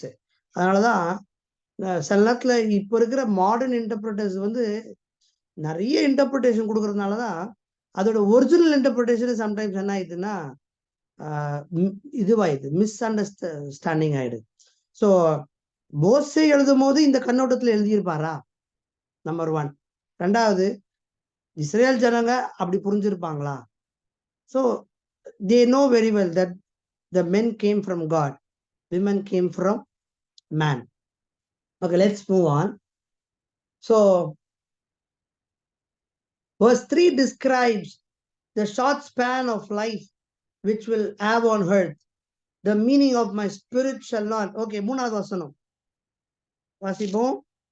அப்பொழுது கர்த்தர், என் ஆவி என்றென்றைக்கும் மனுஷனோடே போராடுவதில்லை, அவன் மாம்சம்தானே, அவன் இருக்க போகிற நாட்கள் 120 வருஷம் என்றார். இன்னொன்னு, இதுக்கு முன்னாடி நம்ம பார்க்கும்போது 120 வருஷம் வாழ்ந்தானா மனுஷன், இதுக்கு அப்புறம் 120 வருஷம் வாழ்ந்தானா மனுஷன்? இல்ல, முன்னாடி பார்க்கும்போது நிறைய வருடங்கள் வாழ்ந்தாங்க, பின்னாடியும் நிறைய வருடங்கள் வாழ்ந்திருக்கிறாங்க. அப்புறம் ஏன் இங்க வந்து 120 வருஷம் சொல்லுது? மேபி இப்ப இதுக்கு இப்படி ஒரு அர்த்தம் இருக்கலாம். நான் நோவாவினுடைய வெள்ளம் வந்து மனுஷன் சாக போறதுக்கு இன்னும் 120 வருஷம் இருக்குது, அதனால ஆண்டவருக்கு தெரிஞ்சு ஓகே நோ வெள்ளத்தினால பூமியை தேவன் அழிக்க போறாரு, அது அவருக்கு தெரியும். அவர் முடிவு பண்ணிட்டாரு அழிக்க போறேன் அப்படின்னு சொல்லிட்டு. ஒருவேளை அந்த நேரத்துல அவர் சொல்றது ஓகே இன்னும் 2 நாள் தான் உனக்கு கணக்கு, எனக்கு தெரியும், நீ ஆடுறது ஆடுங்கிற மாதிரி நம்ம வீட்டுல சொல்ற மாதிரி, உனக்கு என்ன இன்னும் 120 வருஷம் தான், அதுக்கப்புறம் நான் அழிக்க போறேன் அப்படிங்கிற அந்த அர்த்தத்துல அவர் சொல்லியிருப்பாரா? ஓகே ஓகே ஏன் இந்த இடத்துல இதுக்கு அப்புறம் தான் அவர் நோவா கிட்ட பேச போறாரு, இதுக்கப்புறம் தான் அவர் நோவாவை தேர்ந்தெடுக்க போறாரு. பட் அதுக்கு முன்னாடியே ஆண்டவர் என்ன சொல்லிட்டாருன்னா, என் ஆவி என்றென்றைக்கு மனுஷனோட போராடுவதில்லை, அவன் மாம்சம் தானே, அவன் இருக்க போகிற நாட்கள் 120 வருஷம். இந்த பென்டடூக்கு நம்ம எங்க இருந்து பார்க்கணும்னு நான் சொன்னேன்? சீனாய் மலையில. சீனாய் மலையில இருந்து. யார் எழுதுறது? மோசே. மோசே எத்தனை வருஷம் வாழ்ந்தாரு? 120 120 வருஷம் வாழ்ந்தாரு. சோ மோசே சாக போறதுக்கு முன்ன தெரியும், அவரு சாக போறது தெரியும் அவருக்கு. ஆண்டு சொல்லிட்டார் நீ போக மாட்ட அப்படின்ட்டு. அப்போ மேபி மோசே உடைய வருஷங்கள் 120 வருஷம் வாழ்ந்தார். ஏன்னா அதுக்கப்புறம் கூட நம்ம 120க்கு மேல வாழ்ந்தவங்க நிறைய பேர் இருக்கிறாங்க. நோவாவே 900 வருஷத்துக்கு மேல வாழ்ந்தார். அதுக்கப்புறம் நோவாக்கு அப்புறம் பாத்தீங்கன்னா அது ரொம்ப கம்மியாகி ஆபிரகாம், கடைசியா நம்ம ஆபிரகாம் வந்து 175 வாழ்ந்தார். அதுக்கப்புறம் பாத்தீங்கன்னா ஈசாக்கும் அதிக வருஷம் வாழ்ந்ததை நம்ம பாக்குறோம். ஆனா அதுக்கப்புறம் வர வர வர வர குறைஞ்சிச்சு. இவர் வந்து மோசே வந்து 120, அதுக்கப்புறம் யோசுவா 110 வருஷம் தான் வாழ்றாரு. ஆனா அதுக்கப்புறம் பாத்தீங்கன்னா அதை விட கம்மி ஆயிடுச்சு. சங்கீதத்துல வாசிக்கும் போது பாக்குறோம், மனுஷனுடைய ஆயுசு நாட்களோ 80 வயது, பலத்தின் மிகுதியினால் 80 வயது அப்படின்னு சொல்லி குறைஞ்சிச்சு. ஸோ பேசிக் ஐடியா என்ன அப்படின்னா, God reduced the life span. அதாவது இப்போ யோசித்து பாருங்களேன், மனுஷனுக்கு 50 வயசு 60 வயசு 70 வயசு ஆகும்போதே அவன் ஆடுற ஆட்டம் தாங்க முடியல. சப்போஸ் இப்போ இருக்கிற காலகட்டத்துல இப்போ இருக்கிற மீடியா இப்போ இருக்கிற காரியங்களை வச்சு யோசித்து பாருங்க, ஒவ்வொருத்தரும் 900 1000 வருஷம் வாழ்ந்தா எப்படி இருக்கும்? 60 வயசு 70 வயசு 80 வயசு 90 வயசு இருக்கிறவனே இப்பெல்லாம் கோடி கணக்குல பிளாக் பண்ணி வச்சிருக்கிறான் இல்ல? யோசிச்சு பாருங்க, ஒருவேளை அவன் 900 வருஷம் மட்டும் வாழ போறான்னு தெரிஞ்சா அவன் சேர்த்து வைக்க பணம் எவ்வளவு இருக்கும்? 1000 கோடிகள் எல்லாம் இன்னைக்கு அசால்ட்டா வச்சிருக்கான். 3000 கோடி 4000 கோடி. சோ அக்கிரமங்கள் ஜாஸ்தியா பெருகுனதுனால ஆண்டவர் என்ன பண்ணார்னா ரெடியூஸ்ட். ஸோ அந்த இடத்துல 6ஆம் அதிகாரத்திலேயே ஆண்டவர் வந்து அந்த பின்னாடி வர போகிறதை முன்கூட்டியே அதாவது சொல்றாரு. ஆனால் இது முன்கூட்டியே சொல்றதை விட மோசேவுடைய நாட்களில நடக்கிறத மோசே என்ன பண்றாரு, எழுதுறாரு. ஏன்னா அவர் எத்தனை வருஷம் தான் வாழ்ந்தார்? 120 வருஷம் வாழ்ந்ததுனால அவருக்கு போட்டிருப்பாரு, ஓகே இனிமேல் ஆண்டவர் இனிமேல் நிறைய வருஷம் எங்களுக்கு யாரையும் வைக்க போறது இல்லை, அதனால 120 லைஃப் ஸ்பேனை நம்ம என்ன செய்வோம் போடுவோம் சொல்லிட்டு. ஸோ அவருடைய வாழ்க்கை அந்த வயதை வைத்துதான் மோசே என்ன செய்யறாரு, எழுதுகிறார். அதே சமயத்துல அந்த நாட்கள் அவ்வளவுதான் என்ன பண்ணார் ஆண்டவர் இருந்தாங்க. அந்நாட்களில் அடுத்த வசனம், அந்நாட்களில் ராட்சதர் பூமியிலே இருந்தார்கள். பின்பு தேவகுமாரர் மனுஷகுமாரத்திகளோடு கூடுகிறதினால் இவர்கள் அவர்களுக்கு பிள்ளைகளை பெற்றபோது இவர்களும் பூர்வத்துல பேர் பெற்ற மனுஷராகிய பலவான்களானார்கள். சோ அடுத்த ஒரு காரியம் நம்ம இங்க பார்க்கிறோம். அதாவது அதுக்கு முன்னாடி உள்ள வசனத்துல நம்ம நோட்ஸ்ல வாசிப்போம். அதாவது my spirit shall not strive with man forever points out the life of man which is not going to be forever. அதாவது ஆண்டவர் ஏற்கனவே சொல்லிட்டார், நீ இனிமேல் நீ மரிப்ப. அதே சமயத்துல இனிமேல் அவங்க கூட போராடுவதில்லை. அதுக்கு என்ன அர்த்தம் அப்படின்னா, இங்கிலீஷ்ல what it means, the word strive means may be translated as abide. abide என்றால் இனிமேல் நான் அவங்க கூட என்ன செய்ய மாட்டேன்னா தங்க போறது இல்லை, இனிமேல் நான் அவங்க கூட என்ன போறது இல்லை, வாசம் பண்ண போவதில்லை. ஏன் வாசம் பண்ண போவதில்லை சொல்றாரு ஆண்டவர்? ஏன்னா நீ இனி துர்மார்க்கத்துல இருக்கிற, நீ அக்கிரமம் பண்ற, பாவம் செய்யற. நீ பாவம் செய்யறதுனால I cannot be with you forever, I cannot stay with you, I cannot live with you. நான் உங்க கூட abide என்றால் நான் உங்க கூட என்ன செய்ய மாட்டேன், நிரந்தரமா இனிமேல் நான் உங்க கூட என்ன செய்ய மாட்டேன், நான் இருக்க போவதில்லை. So it describes the man's lifespan. The 120 years considerably reduced the lifespan compared to the longevity of life in the list of genealogy. So முன்னாடி உள்ள genealogy பார்க்கும்போது இது ரொம்ப அதிக வருஷம் வாழ்ந்தாங்க. ஆனா அதுக்கப்புறம் பாத்தீங்கன்னா he reduced the lifespan.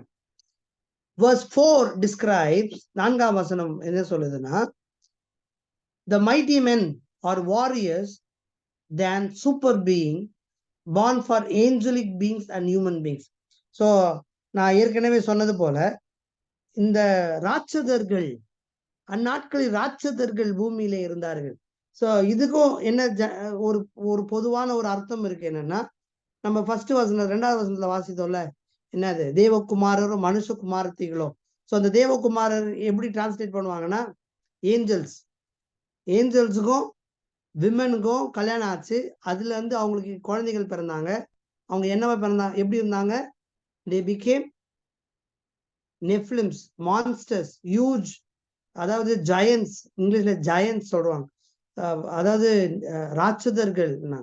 So நம்ம ஃபர்ஸ்ட் 2ஆவது வசனத்தினுடைய அர்த்தம் என்ன, தேவகுமாரர் மனுஷகுமாரத்திகள் யாரை குறிக்குது, தேவகுமாரர் என்று சொல்லும் போது ஆண்களை குறிக்குது, மனுஷகுமாரர் சொல்லும் போது பெண்களை குறிக்குது. அப்ப இவங்க யாரு, நெஃப்லிம்ஸ் யாரு? The word Nephilims in verse 5 is misinterpreted, so because of its root means fall. நெஃப்லிம்னா என்ன அர்த்தம், நெஃப்லிம் இங்கிலீஷ்ல நெஃப்லிம் அப்படி சொல்லியிருக்கு. அது ஏன் தவறான ஒரு புரிந்து கொள்ளுதல் இருக்குது அப்படின்னா, இந்த நெஃப்லிம் என்ற வார்த்தைக்கு ஒரு ஒரு ஒரு ரூட் வேர்டு, ஒரு மீனிங் இருக்குது. அதுக்கு என்ன அர்த்தம்னா ஃபால்னா விழுந்தது, விழிச்சி, தள்ளப்பட்டது என்ற ஒரு அர்த்தம். அதனால என்ன நினைச்சிட்டாங்கன்னா, தேவகுமாரர்கள்லாம் யாரு, போன தூதர்கள் அப்படின்னு ஒரு தூதர்களும், மனுஷகுமாரத்திகள்லாம் யாரு, ஸ்திரீகளும். இவங்க 2 பேருக்கும் என்ன நடந்துச்சு, கல்யாணம் நடந்துச்சு, அவங்களுக்கு குழந்தைகள் பிறந்தாங்க. சோ நம்ம ஆல்ரெடி படிச்சது போல தேவ தூதர்கள் அல்ல. ஏன்னா தேவ தூதர்களால என்ன பண்ண முடியாது, பிள்ளைகளை பெற்றெடுக்க முடியாது. ஏன்னா they are genderless. So அப்போ what is the meaning of that? However, this word occurs once again. இதே வார்த்தை நெஃப்லிம் என்கிற வார்த்தை அல்லது ராட்சதர்கள் என்கிற வார்த்தை இன்னொரு இடத்துலயே இருக்குது பைபிள்ல. சேம் வேர்ட் எங்க இருக்குது, கோலியாத்தை மென்ஷன் பண்ற இடத்துல கோலியாத்தை மென்ஷன் பண்ற இடத்துல இதே இடத்துலயும் இருக்குது. என்னாகமும் 13:33 வாசிங்க.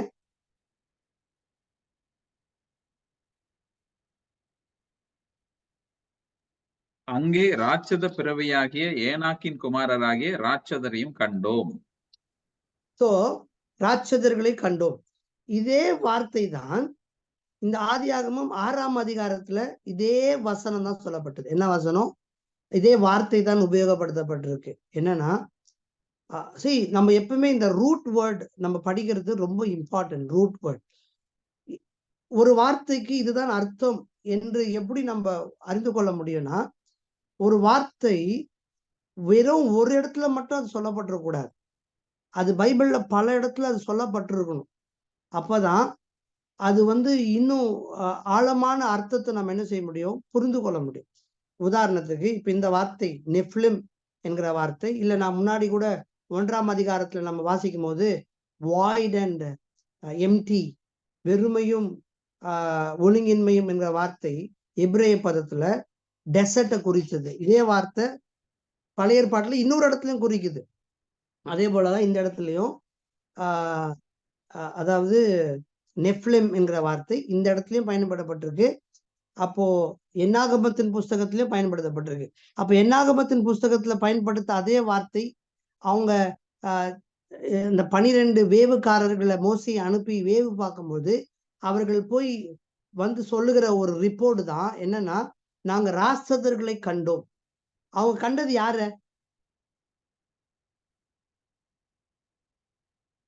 கானானிய ஜனங்களை தான் பாக்குறாங்க. கானான்ல வாழ்ந்து கொண்டிருக்கிறவங்க.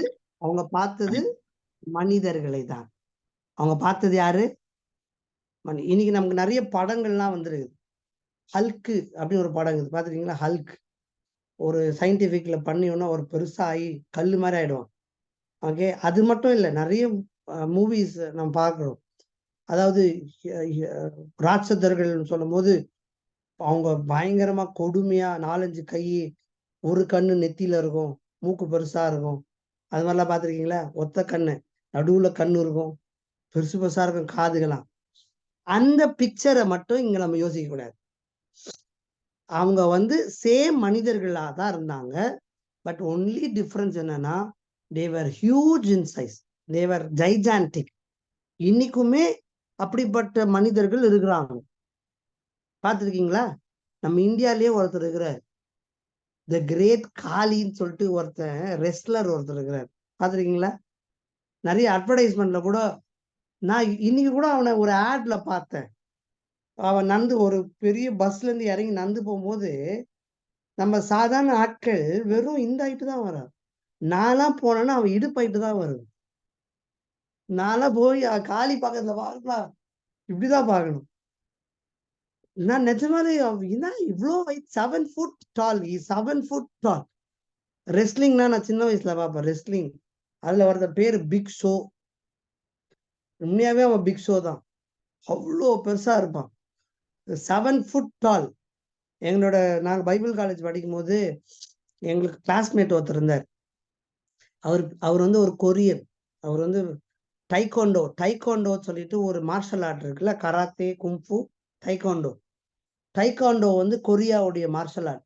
ஸோ அவர் மார்ஷல் ஆர்ட் அந்த டைகோண்டோடைய மாஸ்டர். அவர் இந்தியன் டீமுக்கே கோச்சா இருந்தவர். அவர் மிஷினரியா இந்தியாவுக்கு இந்தியா டீம் கோச்சா இருந்து பெங்களூர்ல ஒரு சர்ச் ஆரம்பிச்சு டைகோண்டோ கிளாஸ் நடத்திட்டு இருக்காரு. அதே சமயத்துல அவர் எங்க கூட படிச்சார். அவர் படிக்கும் போது அப்பவே அவருக்கு 40 வயசு, நான் அப்போ 22 வயசு பையன், சின்ன இவ்வளவு, நான் இவ்வளவு ஹைட்டு தான் இருப்பேன். அவர் பக்கத்துல போய் நின்னா இப்படிதான் இருப்பேன், மாஸ்டர்லி ஹவர் யூ அப்படிதான் நான் பேசுவேன். அவ்வளவு ஹைட்டு. அவர் கிக் பண்ணுவாரு, சைட் கிக் அடிச்சாருன்னா இப்படி நிப்பாரு, காலை தூக்கிட்டு. என்னை விட ஹைட்டா இருக்கும் அவரோட காலு. அதனால அப்ப எங்க சார் எடுக்கும் போதே அவரு தான் எக்ஸாம்பிள். அது அவரை பாருங்க எவ்வளவு ஹைட்டா இருக்கிறாரு. So nephilims are normally they are human beings, but they are huge, they are gigantic in character. So கோலியாத்தோ இப்படிப்பட்ட ஒரு வம்சத்துல வந்தவர் தான், இஸ் ஹியூஜ், அவ்வளவுதான். ஸோ அது அவர்கள் அந்த நாட்கள்ல இயற்கையாவே ஜனங்க ரொம்ப நல்ல ஆரோக்கியமா தான் இருந்திருப்பாங்க. இன்னைக்குதான் வந்து பலவிதமான பொல்யூஷன், எல்லாத்துலயுமே வந்து கண்டாமினேஷன், எல்லா ஃபுட்லயும் கண்டாமினேஷன், எல்லாமே ஆரோக்கியம் இல்லாத ஒரு உணவு தான் நம்ம சாப்பிடுறோம். அதனால இன்னைக்கு பிறகுற குழந்தைங்களாம் எப்படி பிறகுது? நோஞ்சாவா பிறகு. இப்படிதான் பிறக்கும் போதே 1008 வியாதியோட பிறகு. அந்த நாட்கள்ல குழந்தைகள் எல்லாமே நல்லா ஆரோக்கியமா நல்லா வெல் பில்டா இருந்தாங்க. ஸோ த வேர்ட் நெஃப்லிம் என்னாகமத்தின் புஸ்தகத்திலையும் சொல்லப்பட்டிருக்கு. என்ன சொல்லப்பட்டிருக்குன்னா, they are huge people, that's it. அவங்க வந்து ராட்சதர்கள் சொல்லும்போது அவங்களுக்கு ஒரே ஒரு கண் இருந்துச்சு, இவ்வளோ பெரிய காது இருந்துச்சு, அப்படிலாம் இல்லை. They are very huge. அதனாலதான் வந்து அந்த 12 ஸ்பைஸ் போய் பார்த்துட்டு 10 வேவுக்காரர்கள் மோசைக்கிட்ட என்ன சொன்னாங்கன்னா, நம்ம வந்து அவங்களுக்கு முன்னாடி எப்படி இருந்தோம் தெரியுமா? வெட்டுக்கிளிகள் போல இருந்தோம். we were like grasshoppers. அப்படின்னா இவங்க கிராஸ்ஹோப்பரா? இல்லை, அவங்க அவ்வளவு பெருசா இருந்தாங்க. அவங்கள வந்து நம்மளால என்ன செய்ய முடியாது? முறியடிக்க முடியாது என்று ஆன அர்த்தம். சோ மனுஷன் 6ஆம் அதிகாரத்துல இதுதான் பாருங்க, they were huge. சோ 5ஆம் வசனம், மனுஷனுடைய அக்கிரமம் பூமியிலே பெருகினது என்றும் அவன் இருதயத்தின் நினைவுகளின் தோற்றமெல்லாம் நித்தமும் பொல்லாததே என்றும் கர்த்தர் கண்டு. சோ இந்த இடத்துலதான் நம்ம ஆண்டவருடைய ஒரு ஃபீலிங்ஸை பாக்குறோம். மனுஷனுடைய இருதயம் எப்படி ஆயிடுச்சு?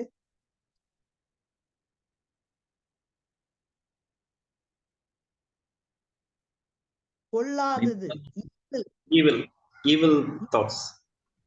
Evil thoughts. இதுதான் நம்ம வந்து நான் 2ஆம் அதிகாரத்தை வாசிக்கும் போது, அவர்கள் நிர்வாணமா இருந்தும் அவர் இறக்கப்படவில்லை. It talks about the status of innocence. ஆனா இப்போ அவங்க எப்படி இருக்கிறாங்க? இன்னசென்ட் ஸ்டேட் எல்லாம் போய் இப்ப அவன் இருதயம் எப்படி இருக்குது? அக்கிரமம். அவன் இருதயத்துல வந்து பொல்லாப்பு, தீங்கு, ஈவில் டிசையர்ஸ், ஈவில் திங்ஸ். இன்னைக்கும் ஆண்டவரை அறியாத ஜனங்களுக்கும் ஆண்டவரை அறிந்த ஜனங்களுக்கும் இதுதான் வித்தியாசம். என்ன வித்தியாசம்? இதுதான், இந்த வித்தியாசம் இருக்கணும். என்ன வித்தியாசம்? நம்ம இருதயத்துல நான் எப்பவுமே இந்த ஒரு காரியத்தை நான் எப்பவுமே இன்சிஸ்ட் பண்ணுவேன் என் கிளாஸ்ல. நம்ம இருதயத்துல நம்ம என்ன யோசிக்கிறோம், நம்ம இருதயத்துல நம்ம என்ன யோசிக்கிறோம் என்பது ரொம்ப ரொம்ப முக்கியம். ஏன்னா தேவன் இருதயத்தை பார்க்கிறார். தேவன் முகத்தை பார்க்கல, தேவன் இருதயத்தை பார்க்க. மனுஷன் எதை பார்ப்பான்? அதனால நம்மளுடைய இருதயம் ரொம்ப சுத்தமா இருக்கணும். அதனாலதான் பாருங்களேன், புதிய ஏற்பாட்டுல ஆண்டவர் சொல்றாரு, இருதயத்தில் சுத்தம் உள்ளவர்கள் பாக்கியவான்கள். அவங்க என்ன பண்ணுவாங்களா? தேவனை தரிசிப்பார்கள். தேவனை மத்தேயுல Beatitudes அந்த 5ஆம் அதிகாரத்துல வாசிக்கிறோம். Blessed are the poor in spirit, for they shall inherit the kingdom of God. Blessed are the poor அப்படின்னு சொல்லிட்டு நிறைய blessed பா. ஆனா ஒன்னே ஒண்ணுதான், blessed are pure in heart, for they shall see God. தேவனை தரிசிப்பார்கள், தேவனை பார்ப்பார்கள். யார் பார்க்க முடியும்? இருதயத்தில் சுத்தம் உள்ளவர்கள். அப்ப நம்ம இருதயம் எப்படி இருக்கணும்? சுத்தமா இருக்கணும். அப்படின்னா என்ன அர்த்தம்? நம்ம இன்டென்ஷன் கிளியரா இருக்கணும்.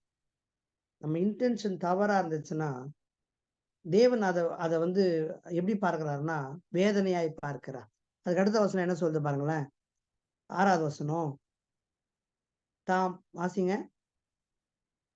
தாம் பூமியிலே மனுஷனை உண்டாக்கினதற்காக கர்த்தர் மனஸ்தாபப்பட்டார், அது அவர் இருதயத்துக்கு விசனமாய் இருந்தது. தேவன் மனஸ்தாபப்பட்டார். தேவனால் மனஸ்தாபப்பட முடியுமா? தேவன் துக்கப்பட முடியுமா? தேவன் கண்டிப்பா துக்கப்பட முடியும், மனஸ்தாபப்பட முடியும். எப்ப பட முடியும்னா, நம்ம இருதயம் சுத்தம் இல்லாமல், நம்முடைய இருதயத்துல கேடு இருக்கும்போது, நம்முடைய இருதயத்துல தீமைகள் இருக்கும்போது, நம்முடைய இருதயத்துல பொறாமை, வஞ்சனை, கசப்புகள் இருக்கும்போது கர்த்தர் எப்படி இருக்கிறாரா? விசனப்படுகிறார். கர்த்தர் மனஸ்தாபப்படுகிறார். அது அவர் இருதயத்துக்கு விசனமாயிருந்தது. தேவனுக்கு இருதயம் இருக்குதா? இருதயம் இருக்காங்கிறத விட அவருக்கு உணர்வுகள் உண்டு. அவர் கோபப்படுவார், சந்தோஷப்படுவார். இருதயம் இருக்குது, ஆனா நம்மள மாதிரி இருதயம் இல்லை. இங்க இருதயம் சொல்றது it's not talking about the physical heart. நிறைய பேர் இது தேவனுக்கு இருதயம் இருக்கு ஏன்னா இங்க போட்டிருக்கு. Yes, it's not talking about the physical heart. நான் சொன்னல த இமேஜ் ஆஃப் காட் சொல்லும் போது intellectual, emotion and will power. So இருதயம், அவர் இருதயம் விசனப்பட்டது, அவர் இருதயத்துக்கு விசனமா இருந்ததுன்னா he had emotions, அவருக்கு இமோஷன் இருக்கு. அதுதான் அவர் வெளிப்படுத்தினார். என்ன வெளிப்படுத்தினார்னா நான் துக்கமா இருக்கிறேன். நம்ம துக்கப்படுத்த முடியுமா ஆண்டவரை? நிச்சயமா நிச்சயமா துக்கப்படுத்த எத்தனை முடியும். பேர் இந்த புக்கு வாசிச்சிருக்கீங்க, த பர்பஸ் ட்ரிவன் லைஃப்? கேள்விப்பட்டிருக்கீங்களா? ஒவ்வொரு கிறிஸ்தவனும் ஒவ்வொரு கிறிஸ்டியனும், ஓகே, நான் ரெக்கமெண்ட் பண்ணுவேன், பைபிளுக்கு அடுத்த ஒரு புஸ்தகத்தை வாசிக்கணும்னா த பர்பஸ் ட்ரிவன் லைஃப் என்கிற ஒரு புக்கு. ரிக் வாரன் அவரோட எழுதினவர். ஓகே, எத்தனை பேர் இந்தியாவில் இருக்கீங்க கிளாஸ் அட்டன் பண்றவங்கள? எல்லாருமே ஃபாரின்ல தான் இருக்கீங்களா? ஓகே, ஃபாரின்ல இருக்கிறதுனால அங்க எப்படி கிடைக்கும்னு எனக்கு தெரியல. அமேசான் அப்படிப்பட்ட பாஸ்டர் ஷேர் பண்ணியிருந்தாங்க, ரெஜி பாஸ்டர் ஷேர் பண்ணியிருந்தாங்க இ புக். ஓகே, அதுல இருக்கா? அவங்க லிங்க்லேயே கொடுத்துருந்தாங்க. புக் கம்ப்ளீட்டா எல்லா பேஜஸ்மே இருந்தது. நான் அதுக்கப்புறம் அந்த மினி புக் ஒன்று வாங்கினேன், ஆனா இன்னும் வாசிக்க ஆரம்பிக்கல. அவங்க அது ஏன் அதை நான் சொல்றேன்னா, one of the best book நம்மளுடைய ஆவிக்குரிய வாழ்க்கையை வளருவது பர்பஸ் ட்ரிவன் லைஃப். அதுல ரிக் வாரன் அஞ்சு பர்பஸ் எழுதியிருப்பார். 5 பர்பஸ். ஒரு நம்ம தேவன் நம்மை உண்டாக்கின ஒரு 5 பர்பஸ் என்னவா இருக்கும் அப்படின்னு சொல்லி அந்த புக்ல வந்து it all begins with God. Purpose, நம்ம எதுக்கு உயிர் வாழ்றோம், ஏன் உயிர் வாழணும் அப்படின்னு சொல்லிட்டு அந்த 5 பர்பஸ் அதுல எழுதிருவோம். அதுல பார்க்கும்போதுதான் அதுல ஒன் ஆஃப் த பர்பஸ்னா my life must bring pleasure to God. என்னது? My life must bring pleasure to God. பிளஷர்னா என்ன அர்த்தம்னா ஒரு ஒரு ஒரு சந்தோஷம், ஒரு மனம் மகிழ்ச்சி. ஒருவேளை பெற்றோர்கள் பிள்ளைகள் இருக்கும்போது அந்த பிள்ளைகள் வந்து பெற்றோர்களுக்கு என்ன கொண்டு வரணும்? சந்தோஷத்தை கொண்டு வரணும். எனக்கு வந்து பிடிக்காத ஒண்ணு என்னன்னா, உதாரணத்துக்கு நான் சொல்றேன், என் பிள்ளைய யாராவது அதாவது குறை சொன்னா நம்ம கிட்ட வந்து என்ன பிள்ளை வளர்த்து வச்சிருக்கீங்க அப்படின்னு சொல்லும் போது நமக்கு எப்படி இருக்கும் அந்த ஃபீலிங்?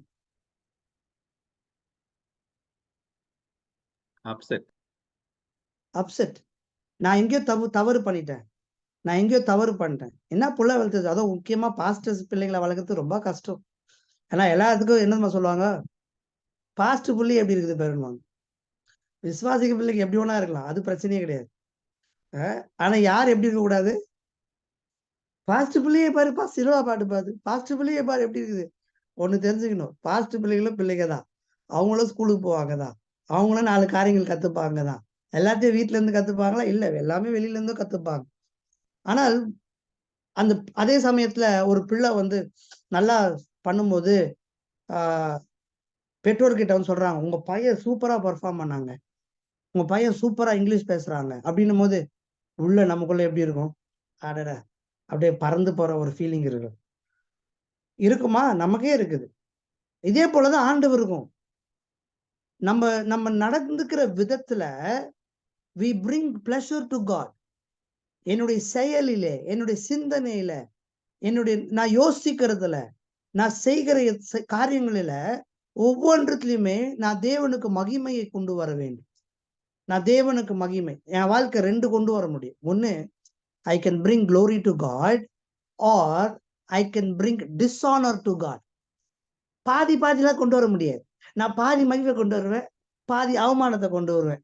அது எப்படி கொண்டு வர முடியும்? I cannot bring both. Either I can bring glory or I can bring dishonor. நான் ஆண்டவரை ஒண்ணு பிரியப்படுத்த முடியும், இல்லைன்னா நான் ஆண்டவரை பிரியப்படுத்த முடியாது. அதுதான் இங்க சொல்லுது. அவர் இருதயத்துக்கு விசனமாய் இருந்தது அப்படின்னா, மனிதர்கள் அவருடைய இருதயத்துக்கு என்ன கொண்டு வந்தாங்கன்னா, வேதனையை கொண்டு வந்தார்கள். அந்த பர்பஸ் லைஃப்ல ஒரு டாபிக் இருக்கு. என்னன்னா, bringing pleasure to God is worship. bringing pleasure to God is worship. worshipனா பாட்டு பாடி ஆராதிக்கிறது இல்லை. அதை வாசிங்க, அப்புறமா உங்களுக்கு இன்ட்ரெஸ்டா இருக்காது. என்னது worshipனா என்னது, அதை வாசிக்க பிறகு சொல்லுங்க. சோ இந்த இடத்துல என்ன வாசிக்கிறோம்னா, அப்பொழுது கர்த்தர் 7ஆம் வசனம் சொல்லுது, அப்பொழுது கர்த்தர் நான் சிருஷ்டித்த மனுஷனை பூமி மேல் வைக்காமல் மனுஷன் முதற்கொண்டு மிருகங்கள், ஊரும் பிராணிகள், ஆகாயத்து பறவைகள் பரியந்தமும் உண்டாயிருக்கிறவைகளை நிக்கிரகம் பண்ணுவேன். நான் அவர்களை உண்டாக்கினது எனக்கு மனஸ்தாபமா இருக்குது என்றார். பாருங்களேன், முதல் சில அதிகாரத்திலேயே ஆண்டவர் தன்னுடைய வேதனையை கொட்டி தீர்த்துட்டார். இப்ப இன்னைக்கு ஆண்டவர்கிட்ட போய் ஒரு இன்டர்வியூ எடுத்தா ஆண்டவர் என்ன சொல்லுவார்? இன்னைக்கும் அதே வேதனையோட தான் இருப்பாருன்னு நான் நினைக்கிறேன். நிச்சயமா இன்னைக்கு டபுள் த வேதனையில இருப்பார். ஏன் சொல்லுங்க? இன்னைக்கு சொல்லுங்க. கிறிஸ்துவானவரும் ஆவியானவரும் அருளப்பட்டிருக்காங்கல்ல, அதுக்கப்புறமும் நம்ம எப்படி பண்றோம்? Correct, exactly. நான் என்ன சொல்ல வந்தேன்னா, ஏன் இன்னைக்கு டபுள் த வேதனையில இருப்பாருன்னா, இவ்வளோ தெரிஞ்சு இவங்களே இப்படி பண்றாங்களே, எல்லாம் தெரிஞ்சு இவனுங்களே. அதனால்தான் யாருக்கு அதிக தண்டனை? யாருக்கு அதிகம் கொடுக்கப்பட்டதோ அவனுக்கு அதிகம் கேட்கப்படும். நமக்கு தான் தண்டனை அதிகம். நான் எப்பவுமே சொல்ல, இதெல்லாம் தெரியாத வரலாம் சோத்திரட்டு போயிடலாம். இதெல்லாம் தெரிஞ்ச பிறகு நம்ம மட்டும் என் குணத்துல மாற்றம் இல்லை, என் செயலில மாற்றம் இல்லை.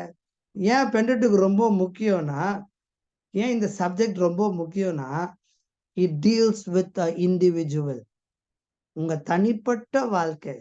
இந்த பெண்டட்டிவ் கிளாஸ் முடியும் போது நான் எவ்வளோ கத்துக்கிட்டேன்றதை விட என் குணத்துல எவ்வளோ மாறி இருக்குது என்ற ரிப்போர்ட் தான் வரணும்.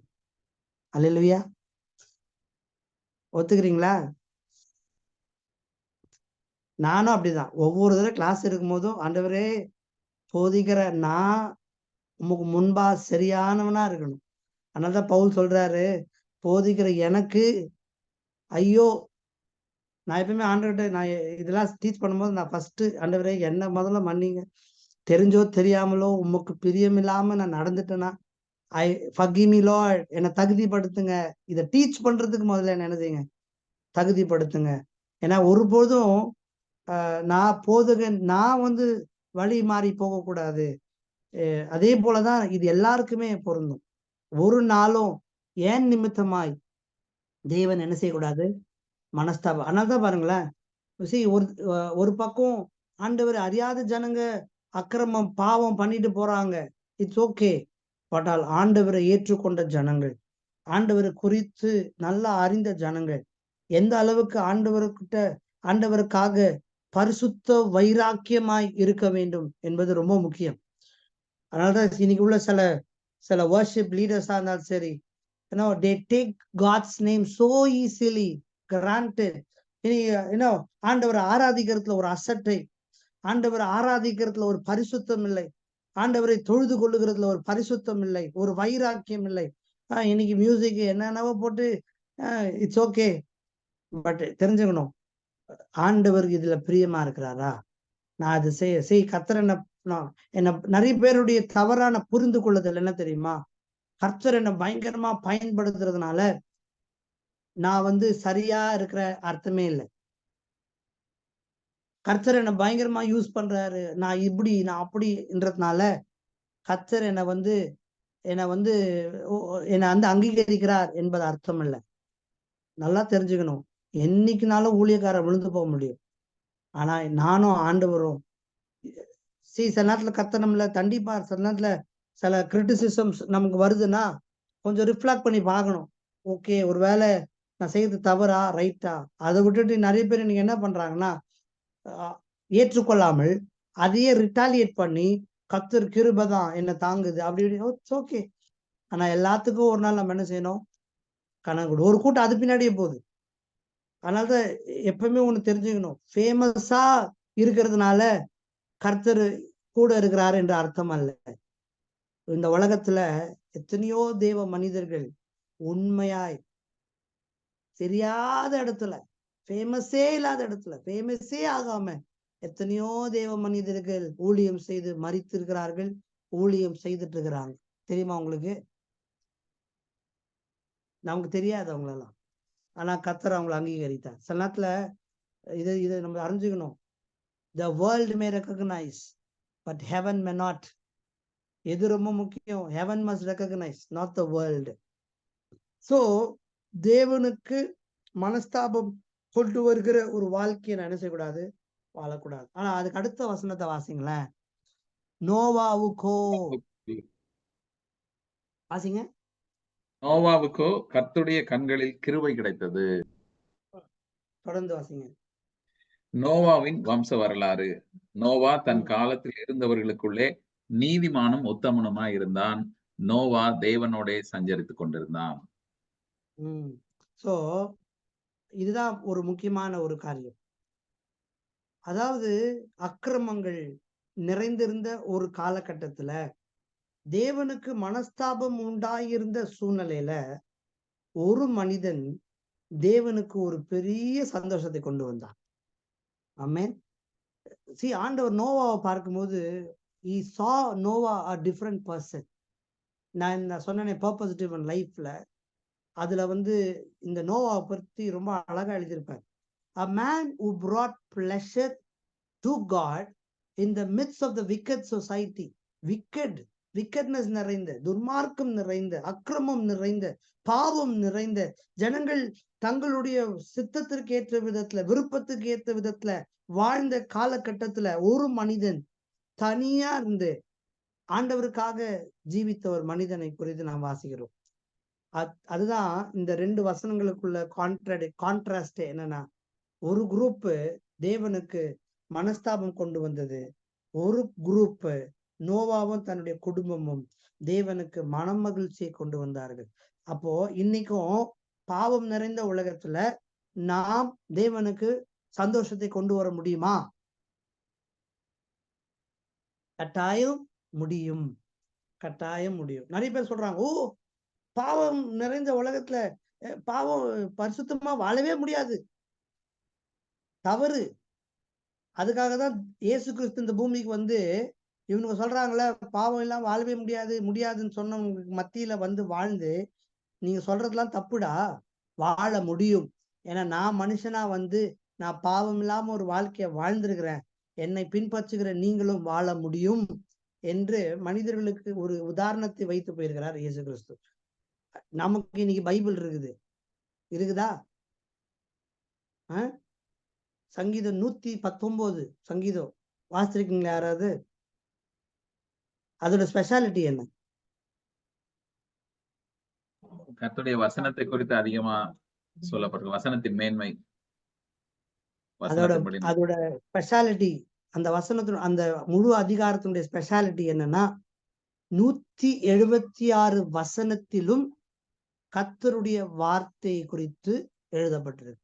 ஒரு வசனம் 2 வசனம் இல்ல, அல்ல 10 வசனம் இல்ல, அல்லது ஒரு சில அதிகாரத்துல இல்ல, 176 வசனத்திலும் பல வார்த்தைகள் உபயோகப்படுத்தப்பட்டிருக்கு. அதுல என்னன்னா, அதாவது the decree of the Lord, the law of the Lord, தேவனுடைய சட்டம் திட்டம் அப்படின்னு சொல்லி பலவிதமான வார்த்தைகள் உபயோகப்படுத்தப்பட்டிருக்கு. நீங்க வாசித்து பாருங்க பின்னாடி. தேவனுடைய வார்த்தை, அதாவது கர்த்தருடைய வசனம் 105 சங்கீதம் 119 105 என்னது? உம்முடைய வசனம் என் கால்களுக்கு தீபமும் என் பாதைக்கு வெளிச்சமா இருக்கிறது.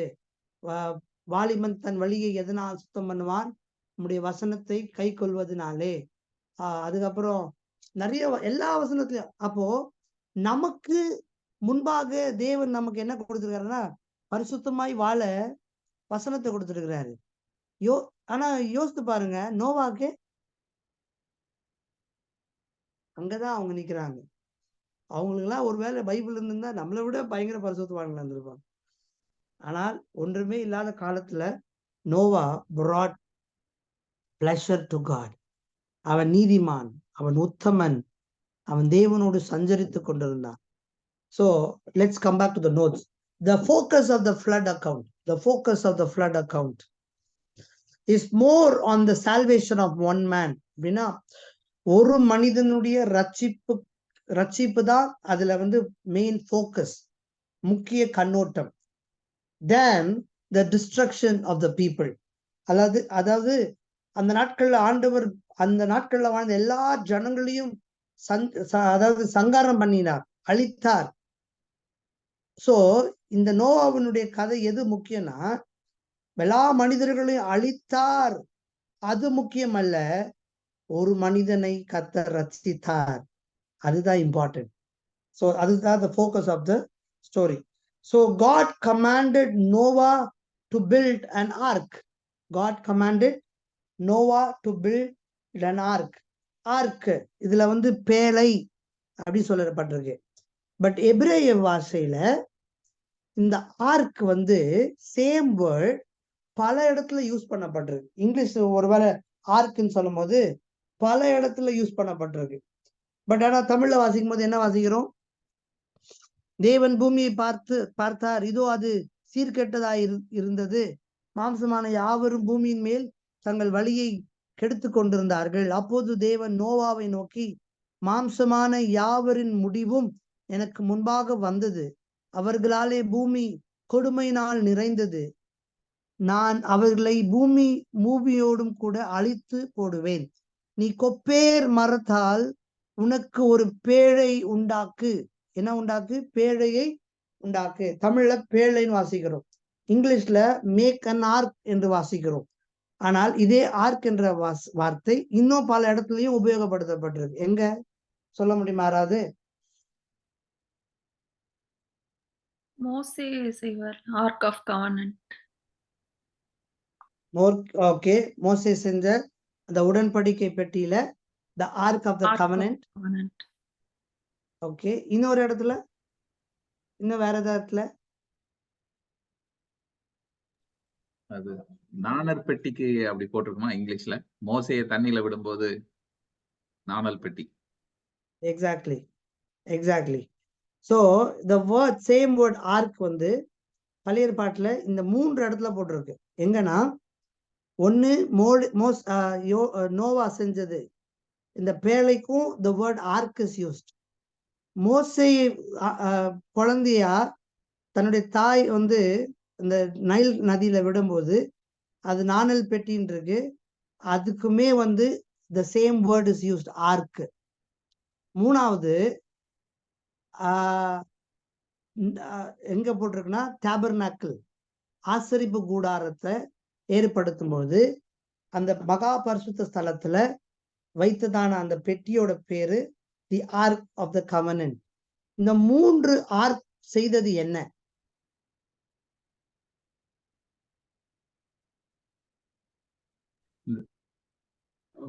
நோவாவினுடைய நாணற்பெட்டி மோசையை பாதுகாத்தது. அந்த தண்ணியில இருந்து அந்த குழந்தை, ஏன்னா அந்த நாள்ல எல்லா எபிரேய குழந்தைகளை தண்ணியில போட்டு அழிக்கணும்னு சொல்லி கட்டளை இருந்தது. அதே தண்ணியில தான் மோசையை போட்டாங்க. ஆனா அது பெட்டியில இருந்து காப்பாற்றப்பட்டது. சோ பெட்டி மோசையை காப்பாற்றினது. பாதுகாப்பு. மூணுமே காப்பாத்து நினைக்கிறேன்.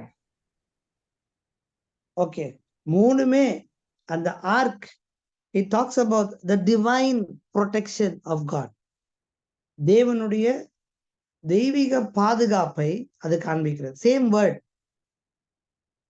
So the Noah's ark protected the 8 people.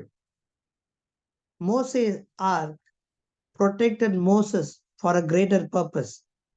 The ark of the covenant protected 3 things.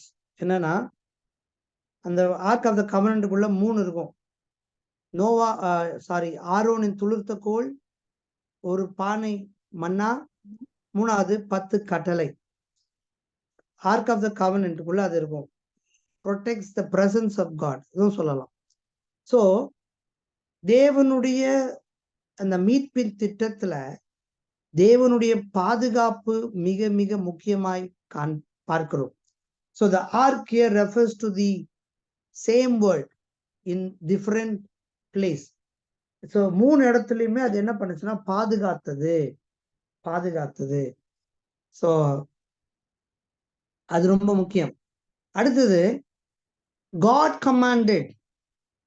தேவன் தான் ஒரு ப்ளூ பிரிண்ட் என்ன செய்யறாருன்னா நோவா கிட்ட கொடுக்குறாரு. ஒரு ப்ளூ பிரிண்ட் எந்த மரத்துல செய்யணும்? கொப்பேர் மரம்.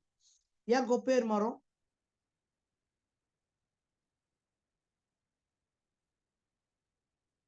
ஏன்னா அந்த நேரத்துல வேற இருக்காதா? மேபி அதுதான் ஸ்ட்ராங்கான மரமா இருக்கலாம், தெரியல. ஓகே. யூசுவலாவே மரத்தோட தன்மை தண்ணியில இருந்தா என்ன ஆகும்னா ஊறிடும்.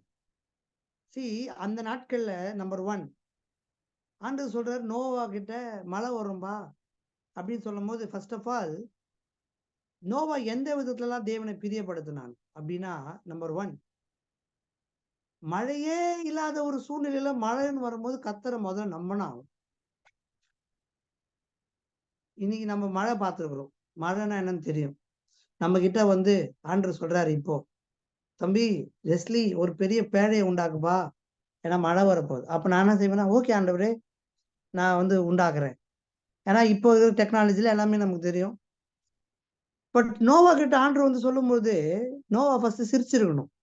ஏன் சிரிச்சிருக்கணும்? போங்க ஆண்டவரே விளையாடாதீங்க, மழையா மழை அப்படின்னா என்னது? கொஞ்சம் டீட்டெயிலாக எக்ஸ்பிளைன் பண்ணுங்களேன் மழையை பத்தி. Can you please define rain? அது மாதிரி சில சயின்டிபிக் கேள்வியெல்லாம் நம்ம கேட்டுருக்கோம். நோவா என்ன பண்ணாருன்னா அப்படிப்பட்ட ஒரு கேள்வியெல்லாம் கேட்கவே இல்லை. 2வது நோவா கேட்டிருக்கலாம், ஆண்டவரே மழை வரும், ஓகே அதை நான் பார்த்தது இல்லை, சரி நீங்க சொல்றீங்கன்னு நான் என்ன செய்யறேன், நம்புறேன், கட்டுறேன். ஆனா எங்க கட்டணும்? நோவா எங்க இருந்திருப்பாரு?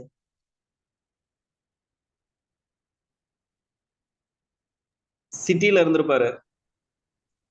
ஓகே, சிட்டினா என்ன சிட்டி? இல்ல ஐ மீன் நடுவுல இருந்திருப்பாரு. நடுவுல. அப்போ நோ பேலையை செஞ்சு எங்க கூட்டு போவாங்க? ட்ரக் இருந்திருக்காது அந்த நாட்கள்ல தூக்கிட்டு போறதுக்கு. இன்னைக்கு கூட பாருங்களேன், ஷிப்பு செய்யற இடம் எங்க இருக்கும்னா ஹார்பர் பக்கத்துல. ஏன் ஹார்பர் பக்கத்துல இருக்கும்னா ஒரே ஸ்லோப் அப்படி பண்ண உடனே என்ன செஞ்சிரும்னா சொயின்னு போய் கடல்ல என்ன செஞ்சிரும், இறங்கிடும். ஆனா நோவா ஆண்டவர் சொல்லும் போது 2வது கேள்வி கேட்டிருக்கணும் நோவா கிட்ட, ஆண்டவரே நான் கட்டுறேன், ஆனா பக்கத்துல எங்க தண்ணி, இதை தூக்கிட்டு போறதுக்கு எத்தனை பேர் வர முடியும்? அது 3வது கேள்வி கேட்டிருப்பாரு நோவா. என்ன கேள்வி கேட்டிருப்பாருன்னா, சரி மழை வரும்ட்டீங்க, நான் கட்டவும் செஞ்சிடறேன், இந்த மிருகத்தெல்லாம் யாரு கூப்பிட்டு வருவா? யோசிச்சு பாருங்களேன், ஒவ்வொரு மிருகத்தையும் கூப்பிட்டு வர்றதுக்கு, அது இருக்கிறதுலயே ஸ்லோவான மிருகம் இந்த ஸ்னீல் தமிழ்ல என்ன சொல்லுவோம், நத்தை. அது நடந்து வர்றதுக்குள்ள விடிஞ்சிரும். இதெல்லாம் எப்படி வரும்? இதெல்லாம் யாரு கூப்பிட்டு வருவா? இன்விடேஷன் யாரு கொடுப்பா? ஒவ்வொரு மிருகத்துக்கிட்டையும் இன்னைக்கு நாங்க பேழைக்குள்ள போறோம், இந்த தேதியில வந்துருங்க அப்படின்னு கூப்பிட்டு வர முடியுமா? See, when there was no possibility, when the thing seems not suitable or favorable, Noah trusted God. Noah தேவனை நம்பினான், நோவா தேவனை விசுவாசித்தான். அதனால்தான் he pleased God. நம்மள 1008 கேள்வி கேட்டிருக்கோம். அதனாலதான் கர்த்தர் நம்மளை செலக்ட் பண்ணல. இவனெல்லாம் நம்ம கேட்டோம்னா நம்ம இதுவாயிடுவோம்டா. அதனால நான் best. See, sometimes when God chooses us, கேள்வியே கேட்க கூடாதவனை தான் கர்த்தர் சிலத்தை தேர்ந்தெடுப்பார். 1008 கேள்வி கேட்கிறவன கூட அப்படியே செலக்ட் பண்ணுவாரு. ஆனா but God wants some people who will never question God but completely trust God. ஆமென். அதை நம்ம கத்துக்கணும் ஒரு நம்மளோட வாழ்க்கையில. ஸோ நோவா கிட்ட ஆண்டவர் சொல்றாரு, நீ ஒரு பேழையை செய், கொப்பேர் மரத்துல செய். ஏன் கொப்பேர் மரத்துல செய்? மேபி கொப்பேர் மரம் ஈஸியா தண்ணியில ஊறாது, தண்ணியை சக் பண்ணாது.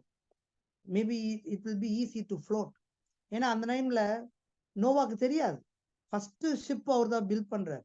ஸோ எது தண்ணியில மிதக்கும், எந்த மரம் தண்ணியில மிதக்கும் என்ற ஐடியா ஒருவேளை தெரியாமல் இருக்கலாம்.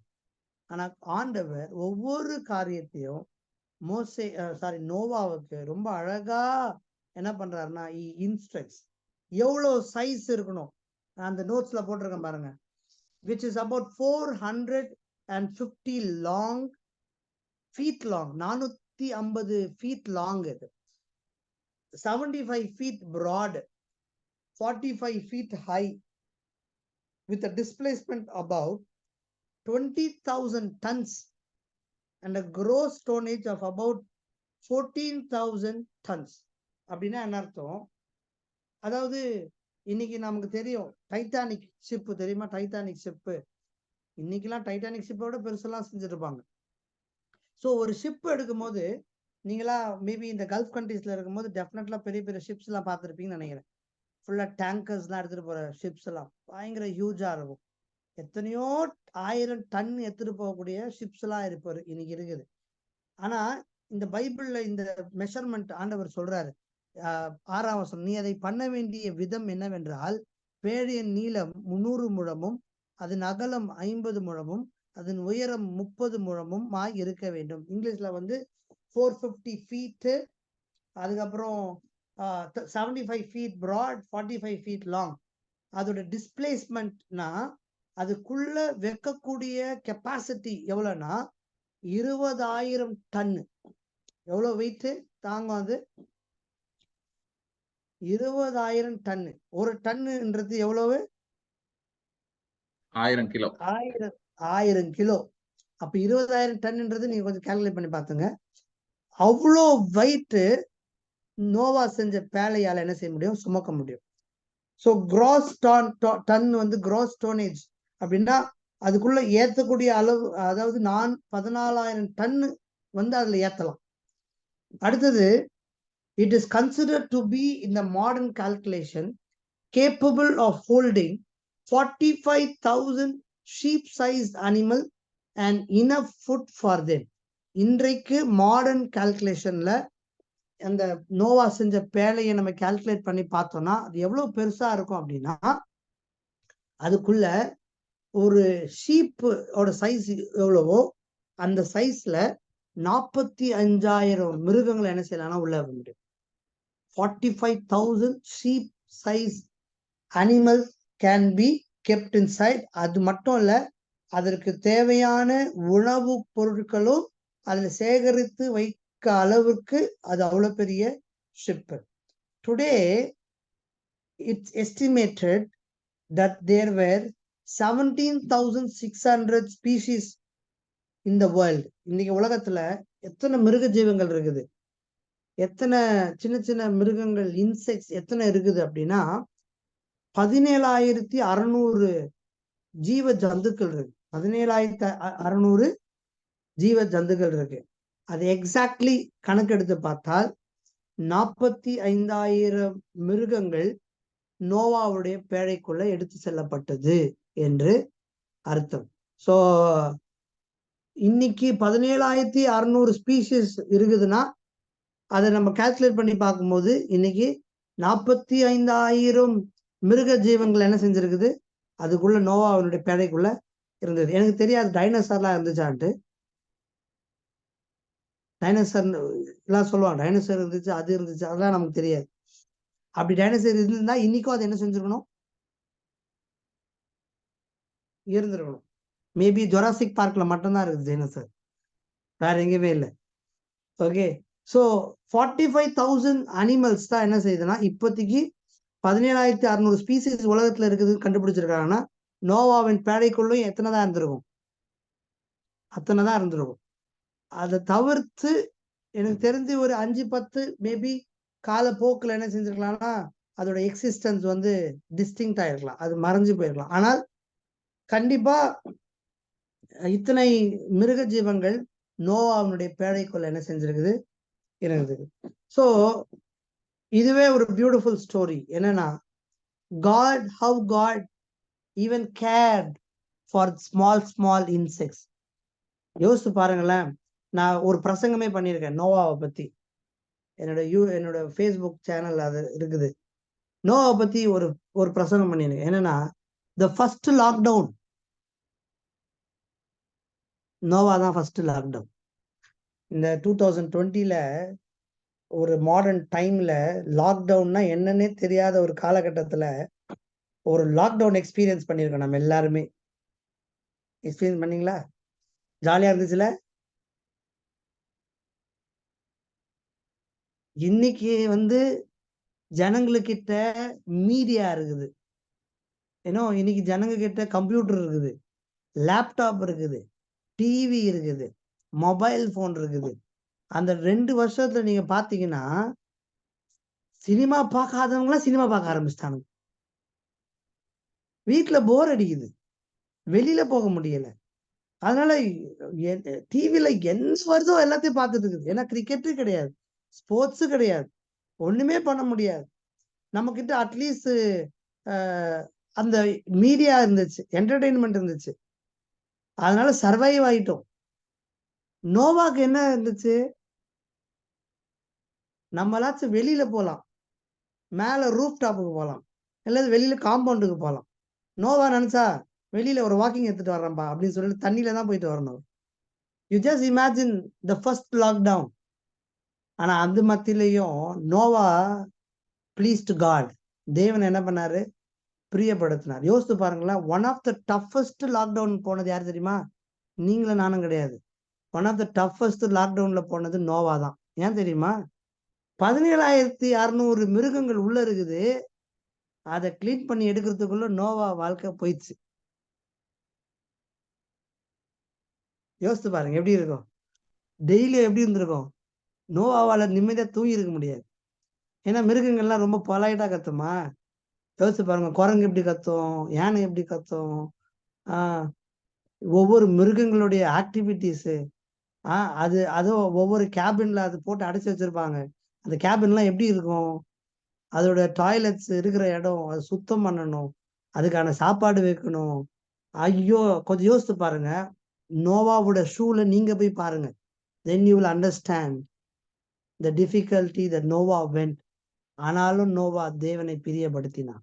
எனக்கு தெரிஞ்ச பைபிள்ல ஒருபோதும் ஆண்டவரே ஏன் இந்த சோதனை அப்பா, ஒரு மனுஷங்களோட வச்சிருந்தா கூட பரவாயில்ல, இந்த மிருகத்தோட போய் என்ன பண்ணிட்டீங்க ஆண்டவரே?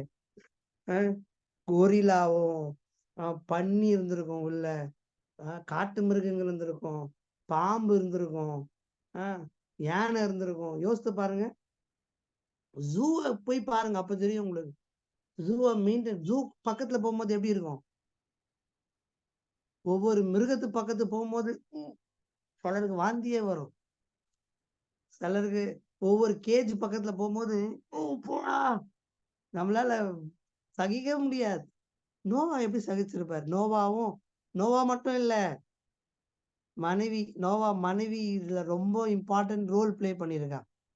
அதனால பெண்களே யோசித்து பாருங்க. ஒருவேளை நீங்க நோவாவோட மனைவியா இருந்திருந்தா, நோவா யோபோட மனைவி சொல்லுதுல, இந்த வாழ்க்கை வாழ்றதுக்கு செத்துலாம் அப்படின்ட்டு. நோவாவோட மனைவி கூட அப்படி சொல்லிருக்கலாம். ஏன்டா உன்னை போய் நான் கல்யாணம் பண்ண பாரு, கடைசியில மாட்டு சாணியும் யானை சாணியும் அல்ல வெஸ்ட பத்தி அணி என்ன. இன்னைக்கு இருக்கிற பெண்கள் ஊழியத்தை சொன்னா they want white collar job. நீ ஊழியக்காரனுக்கு என்ன ஜாப் வேணும்? பிரசங்கம் பண்ணணும், பெரிய பிரசங்கியார் ஆகணும், தீர்க்கதரிசி ஆகணும், வர்ஷிப் லீடர் ஆகணும், மியூசிஷியன் ஆகணும்.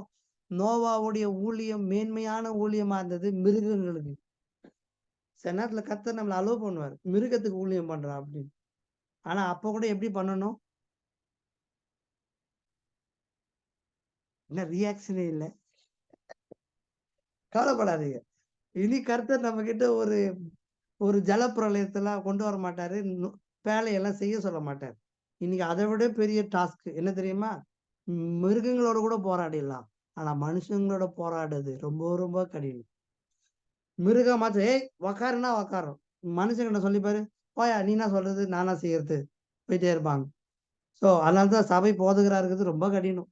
நான் எப்பயுமே சொல்ல, மிருகங்கள் கூட ஒற்றுமையா இருந்தது பேழைக்குள்ள, ஆனா 10 விசுவாசி சபைக்குள்ள வைக்க முடியாது. 1008 பிரச்சனை இருக்கும் இல்ல, அப்படித்தானே? அப்படிதான். ஆனா நோவா கர்த்தருக்கு பயந்து ஒரு நல்ல ஒரு வாழ்க்கைய வாழ்ந்து அதுக்குள்ள பல மிருகங்களை கொண்டு போய் வைத்து அவன் 1 நாள் 2 நாள் இல்ல, ஏறக்குறைய 1 வருஷத்துக்கு மேல இந்த பேழைக்குள்ள தங்கி இருக்கிற ஃபர்ஸ்ட் லாக்டவுன் அனுபவம் அவங்க தான் போனாங்க. ஆனாலும் நோவா தேவனை பிரியப்படுத்தினான். ஒரு நல்ல வாழ்க்கைய வாழ்ந்ததுனால he escaped the death. He walked with God. His family and him escaped the death. இதை நான் முடிக்கிறேன். தொடர்ந்து நம்ம அடுத்த கிளாஸ்ல மீதி உள்ள நோட்ஸ் நம்ம பார்ப்போம். Shall we pray? ஜெபிப்போம். பிதாவே, உம்மை துதிக்கிறோம். ஆண்டவரே, நோவாவை குறித்து நாங்கள் கற்றுக்கொள்ள கர்த்தர் எங்களுக்கு உதவி செய்தீர். பொல்லாப்பு நிறைந்த உலகத்துல நோவா உம்மை பிரியப்படுத்தினான், கீழ்ப்படிந்தான், உம்மை நம்பினான். அதே போல ஆண்டவரே, இந்த உலகத்திலேயும் உமக்கு பிரியமுள்ள ஒரு வாழ்க்கையை நாங்கள் வாழ கர்த்தர் எங்களுக்கு உதவி செய்ய முடியாது ஜெபிக்கிறேன். ஆண்டவரே, உம்மை பிரியப்படுத்துவதே எங்களுடைய வாழ்க்கையின் பிரதானமான நோக்கமாக இருக்க கர்த்தர் எங்களுக்கு உதவி செய்யும். வகுப்பில் பங்கெடுத்த எல்லாரையும் ஆசீர்வதியும். இயேசுவின் நாமத்தில் ஜெபிக்கிறோம் பிதாவே. ஆமென், ஆமென். God bless you. மீண்டும் அடுத்த Thank you. கிளாஸ்ல சந்திப்போம். Thank you. Praise the Lord. Thank you, Pastor. Thank you, Pastor.